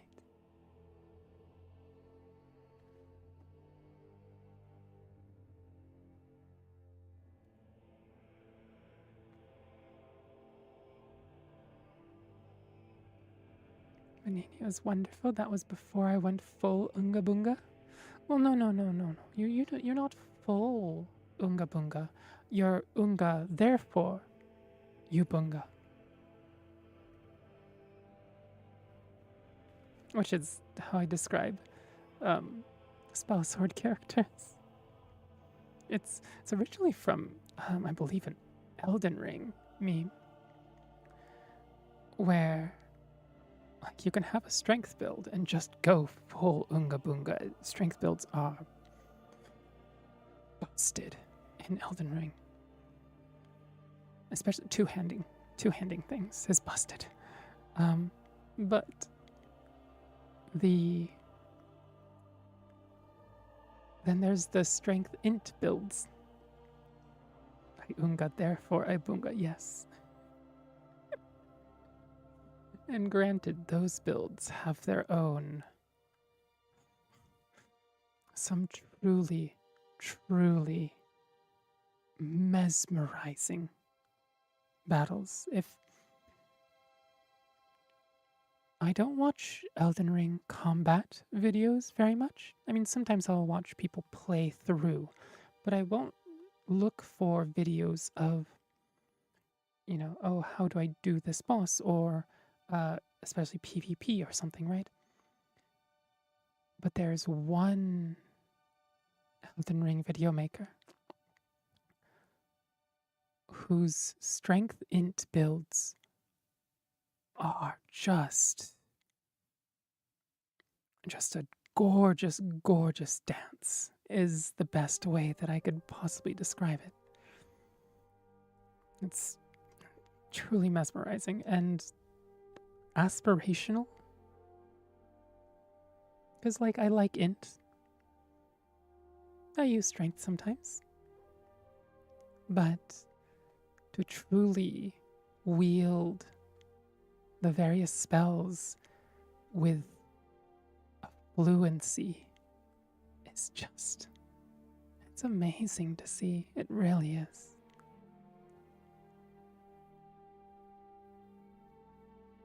The sad thing about pure strength vigor builds in Elden Ring is that the DLC makes them less doable. Ah. Banini, you always use two-handed greatswords in soul games. It's just the best way to play. Victoria, I mean, yeah, isn't the chest where Argonian venom sacks are placed? Ah. Oh, Raven, big boob Argonian ladies are canon. Change my mind.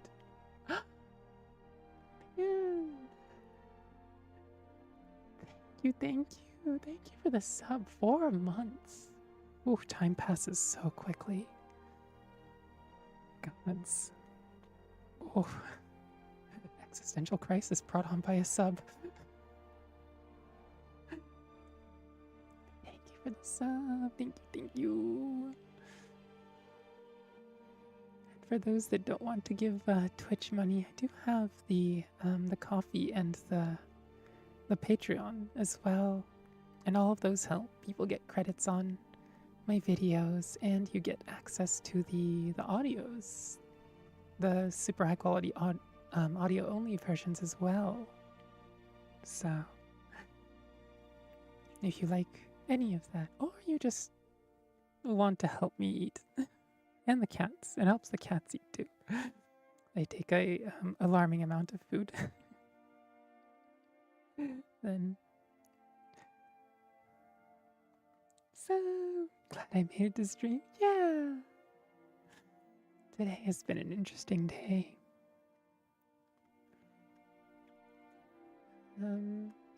Need to. Oh, let's see. Do that. And I'll boost the Fetty post real quick.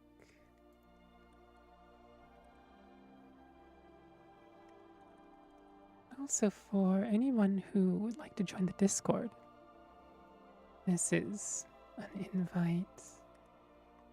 I generally put updates in there and we talk about things, games, books, memes. Hard to get away from memes.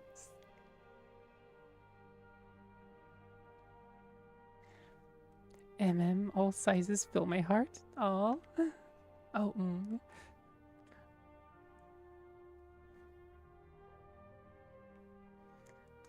Panini, big boobies are canon and great, but we also love our itty bitty titty queens. The itty bitty titty committee? Or the itty bitty kitty committee? Both? Both.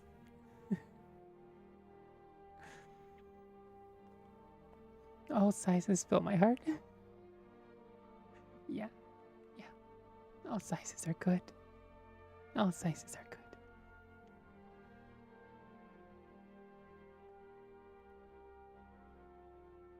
Now, let's see.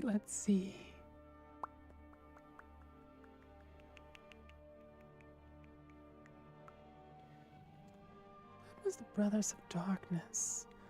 What was I thinking for reading next?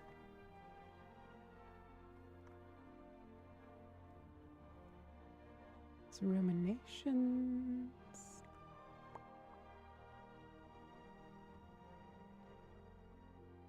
At some point, I want to read A Dance with Fire, volumes 1 through 7, but that's probably going to be about a 3-hour affair. So I don't know if I'll ever be able to properly read them on stream. But hopefully, one of these days.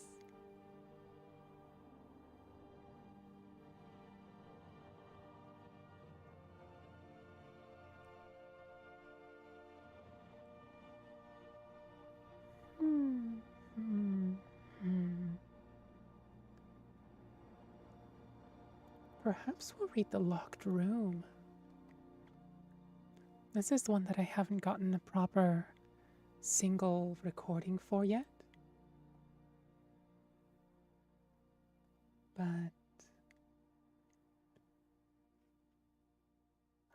let's see. Yeah. Oh, you're waiting for the recording of The Locked Room? Oh, thank you. It is on my list. I have a proper list of what I've done and haven't done so far, so I think I have 4 or 5 books that I really want to get to recording, and The Locked Room is absolutely on that list. Anywho, last reading for the day. This is The Locked Room by Porbert Litumley.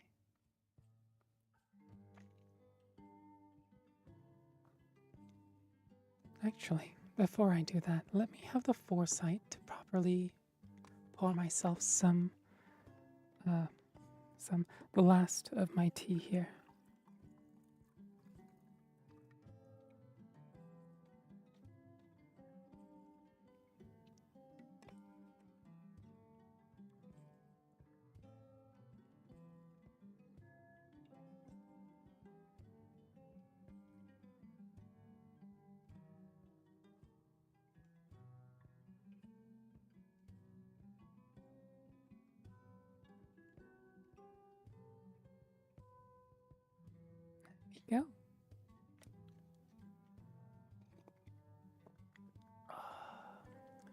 throat nice and soothed and lubricated. Oh, jalapeno hentai. Thank you for the follow. That's a great username. That is, let my brain not use its full faculties and mirror neurons to imagine how that feels. Ugh. Yeah. Bad brain, bad. Jalapenos can be very horny. Don't let the jalapenos near the membranes. It's not good. Don't forget, you also need to do the Argonian account after the Dance and Fire. Oh god, that's another like 5 volumes, isn't it?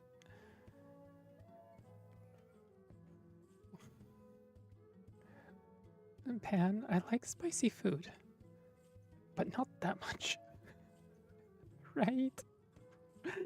Right? Oh. All right.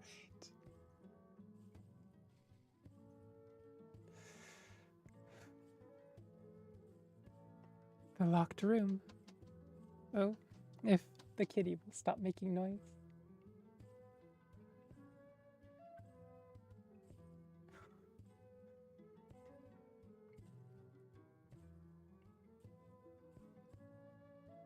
The locked room. Yana was precisely the kind of student her mentor, Arth Camus, despised. The professional amateur. He enjoyed all the criminal types who were his usual pupils at the stronghold. From the common burglar to the more sophisticated blackmailers. Children and young people with strong career ambitions which the art and science of lockpicking could facilitate. They were always interested in simple solutions, the easy way. But people like Yana were always looking for exceptions, possibilities, exotica. For pragmatists like Arth Camus, it was intensely vexing. The Redguard maiden would spend hours in front of a lock, prodding at it with her wires and picks, flirting with the key pins and driver pins, exploring the hull with a sort of casual fascination that no delinquent possesses. Long after her fellow students had opened their test locks and moved on, Yana was still playing with hers. The fact that she always opened it eventually, no matter how advanced a lock it was, irked Arth Camus even further. You're making things much too difficult, he would roar, boxing her ears. Speed is of the essence, not merely technical know-how. Swear that if I put the key to the lock right in front of you, you'd still never get around to opening it. Yana would bear Arth Camus' abuse philosophically. She had, after all, paid him in advance. Speed was doubtless an important factor for the picker trying to get somewhere they weren't supposed to go with the city guard on patrol behind them. But Yana knew it wouldn't apply to her. She merely wanted the knowledge. Arth Camus did everything he could think of to encourage Yana to move faster. She seemed to perversely thrive on his physical and verbal blows, spending more and more time on each lock, learning its idiosyncrasies and personality. Finally, he could bear it no longer.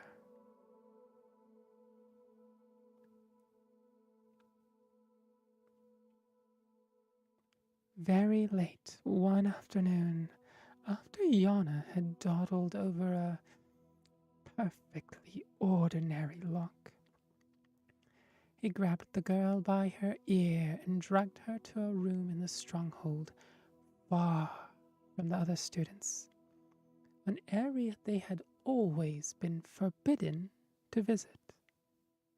The room was completely barren except for one large crate in the center.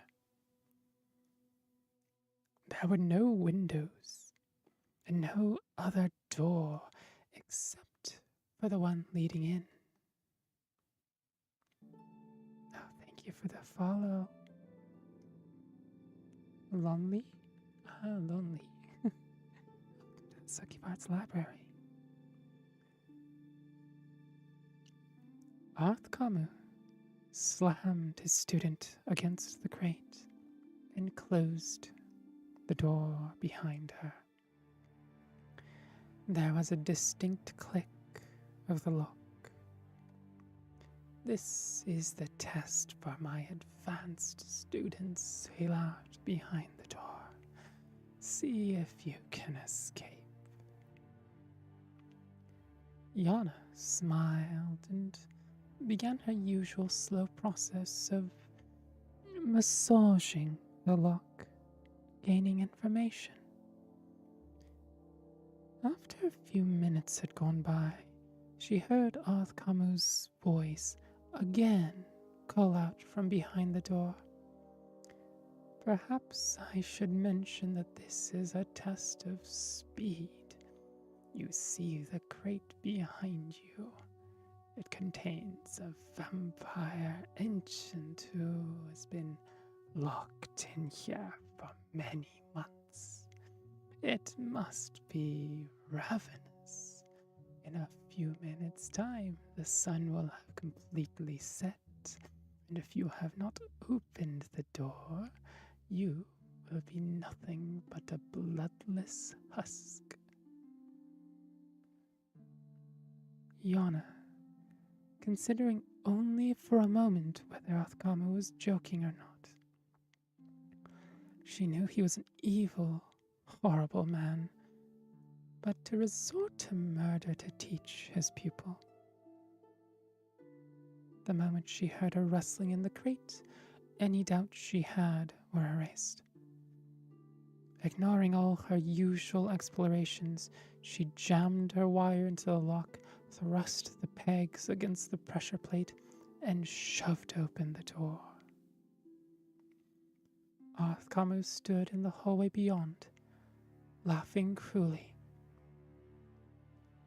So now you've learned the value of fast work.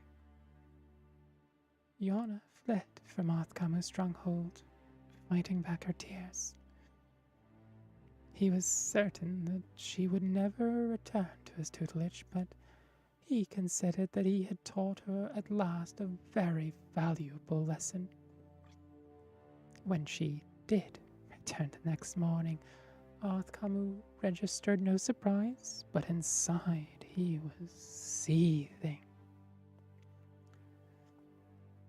I'll be leaving shortly, she explained quietly, but I believe I've developed a new type of lock, and I'd be grateful if you'd give me your opinion of it.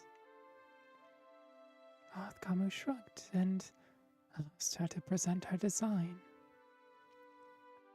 I was wondering if I might use the vampire room and install the lock. I think it would be better if I demonstrated it. Arthkamu was dubious, but the prospect of the tiresome girl leaving at last put him in an excellent and even indulgent mood. he agreed to give her access to the room. For all morning and most of the afternoon, she worked near the slumbering vampire, removing the old lock and adding her new prototype. Finally, she asked her old master to take a look. He studied the lock with an expert eye and found little to be impressed with.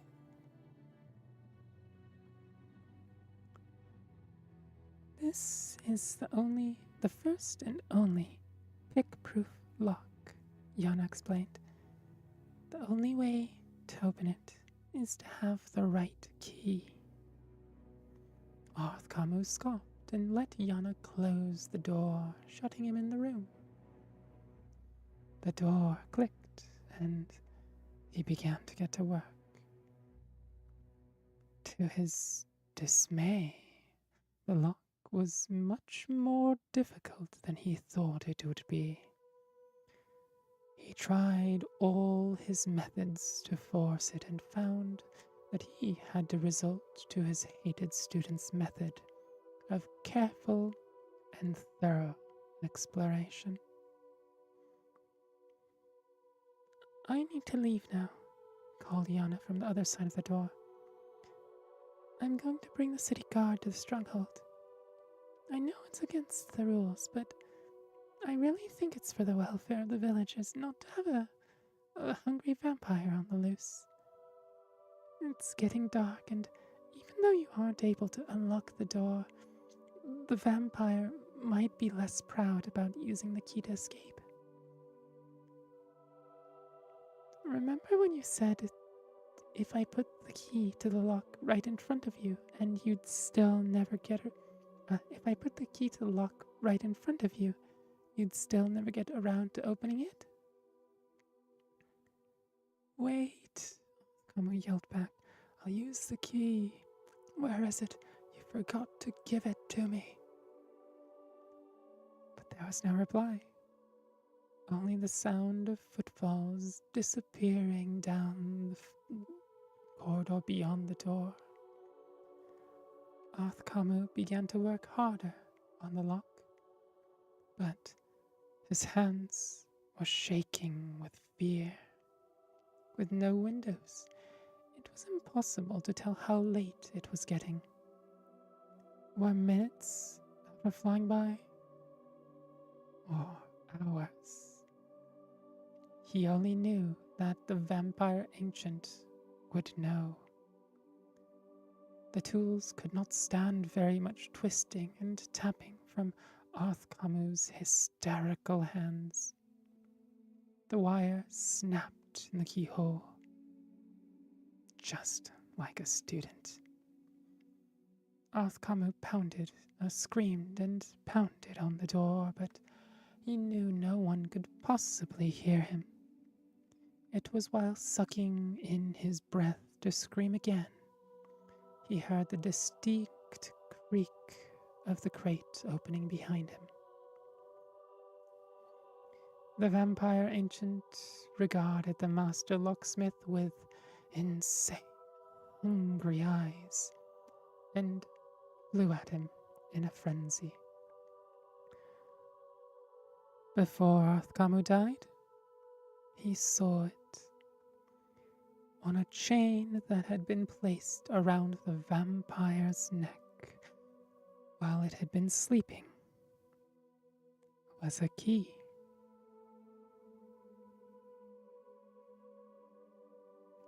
And that was the locked room.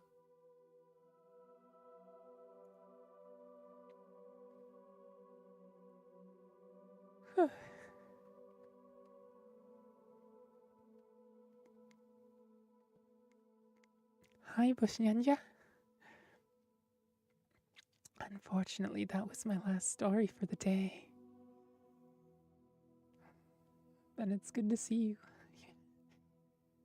Even if it was just for 10 minutes. How's your day or night going so far?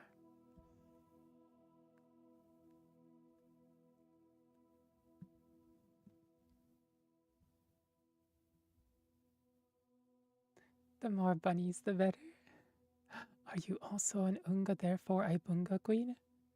Yes, just a silly MB. Red Sparrow, I got here late, but great reading. Oh, thank you. It's good to see you again. Today's stream is a little off in terms of the schedule. Normally it's, like 11 hours ago. Not 11, sorry, like 9, 10 hours ago, or actually a little later. Victoria, oh shoot, I forgot to do my antihistamine injection. Ah, the antibiotics, yes. The girl juice. I did mine a few days ago, so no worries for another few days, but I hope it goes smoothly. Bushnyanja, my heart's melting. Oh my god, I want to pat the banyoi. Yeah, Banini's emotes are so cute. And if memory serves, was it the black bunnies that are the same artist as some of my emotes, or was it the white bunnies?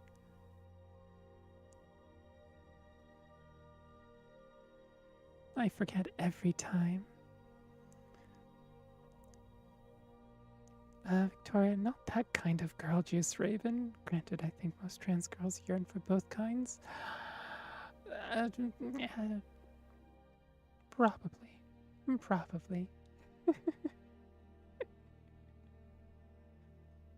I'll let other people speak for themselves, of course. Bushnyanja, it's like 5 a.m. for us right now. Glad I still made it. Yeah. Okay, so you're over more in UTC land. Hopefully I can get more early streams. Today was supposed to be an early stream, but I got done with breakfast and then my body said, hey, so it's nap time. So I had to nap. And thank you again for all the raiders that came in and stayed and listened. I hope you liked it. Thank you for everyone who followed me today. That was nearly 20, perhaps at least 15, which is almost to 500. Still fairly itty bitty as streamers go, but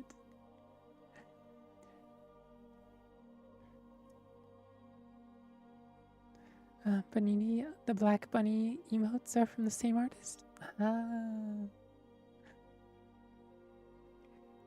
Yeah, guilty bisexuality is the best villain. The bi-pan disaster.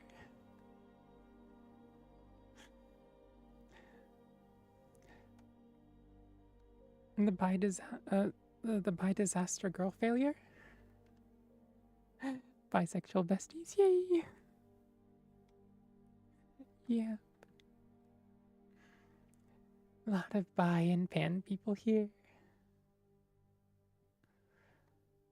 Alright, let's see. Shall we perhaps ferry the listeners over to... I wonder, I actually want to raid Maddie.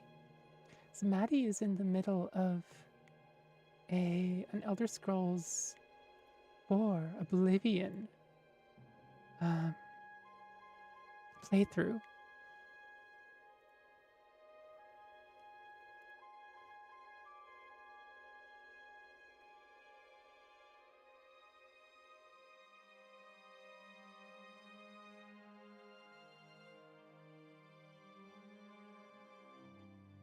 All right.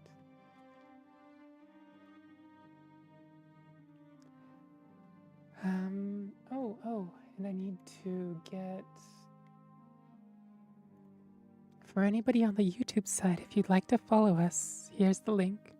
If you're on Twitch, we'll just start the raid up and you can follow. But thank you for coming out, everyone. It's been a really fun stream. Hopefully you find it interesting over on the other side. She's Maddie Biscuits is her name. She's a PNG tuber, but the PNG tuber is her own art. So if you like her art, you can actually commission her. And when she's playing her first playthrough through Oblivion, and she also did it with Morrowind before, and she's going on to Skyrim. And during the Morrowind one, she had a different PNG tuber that was Morrowind specific, and had oh, what's his name?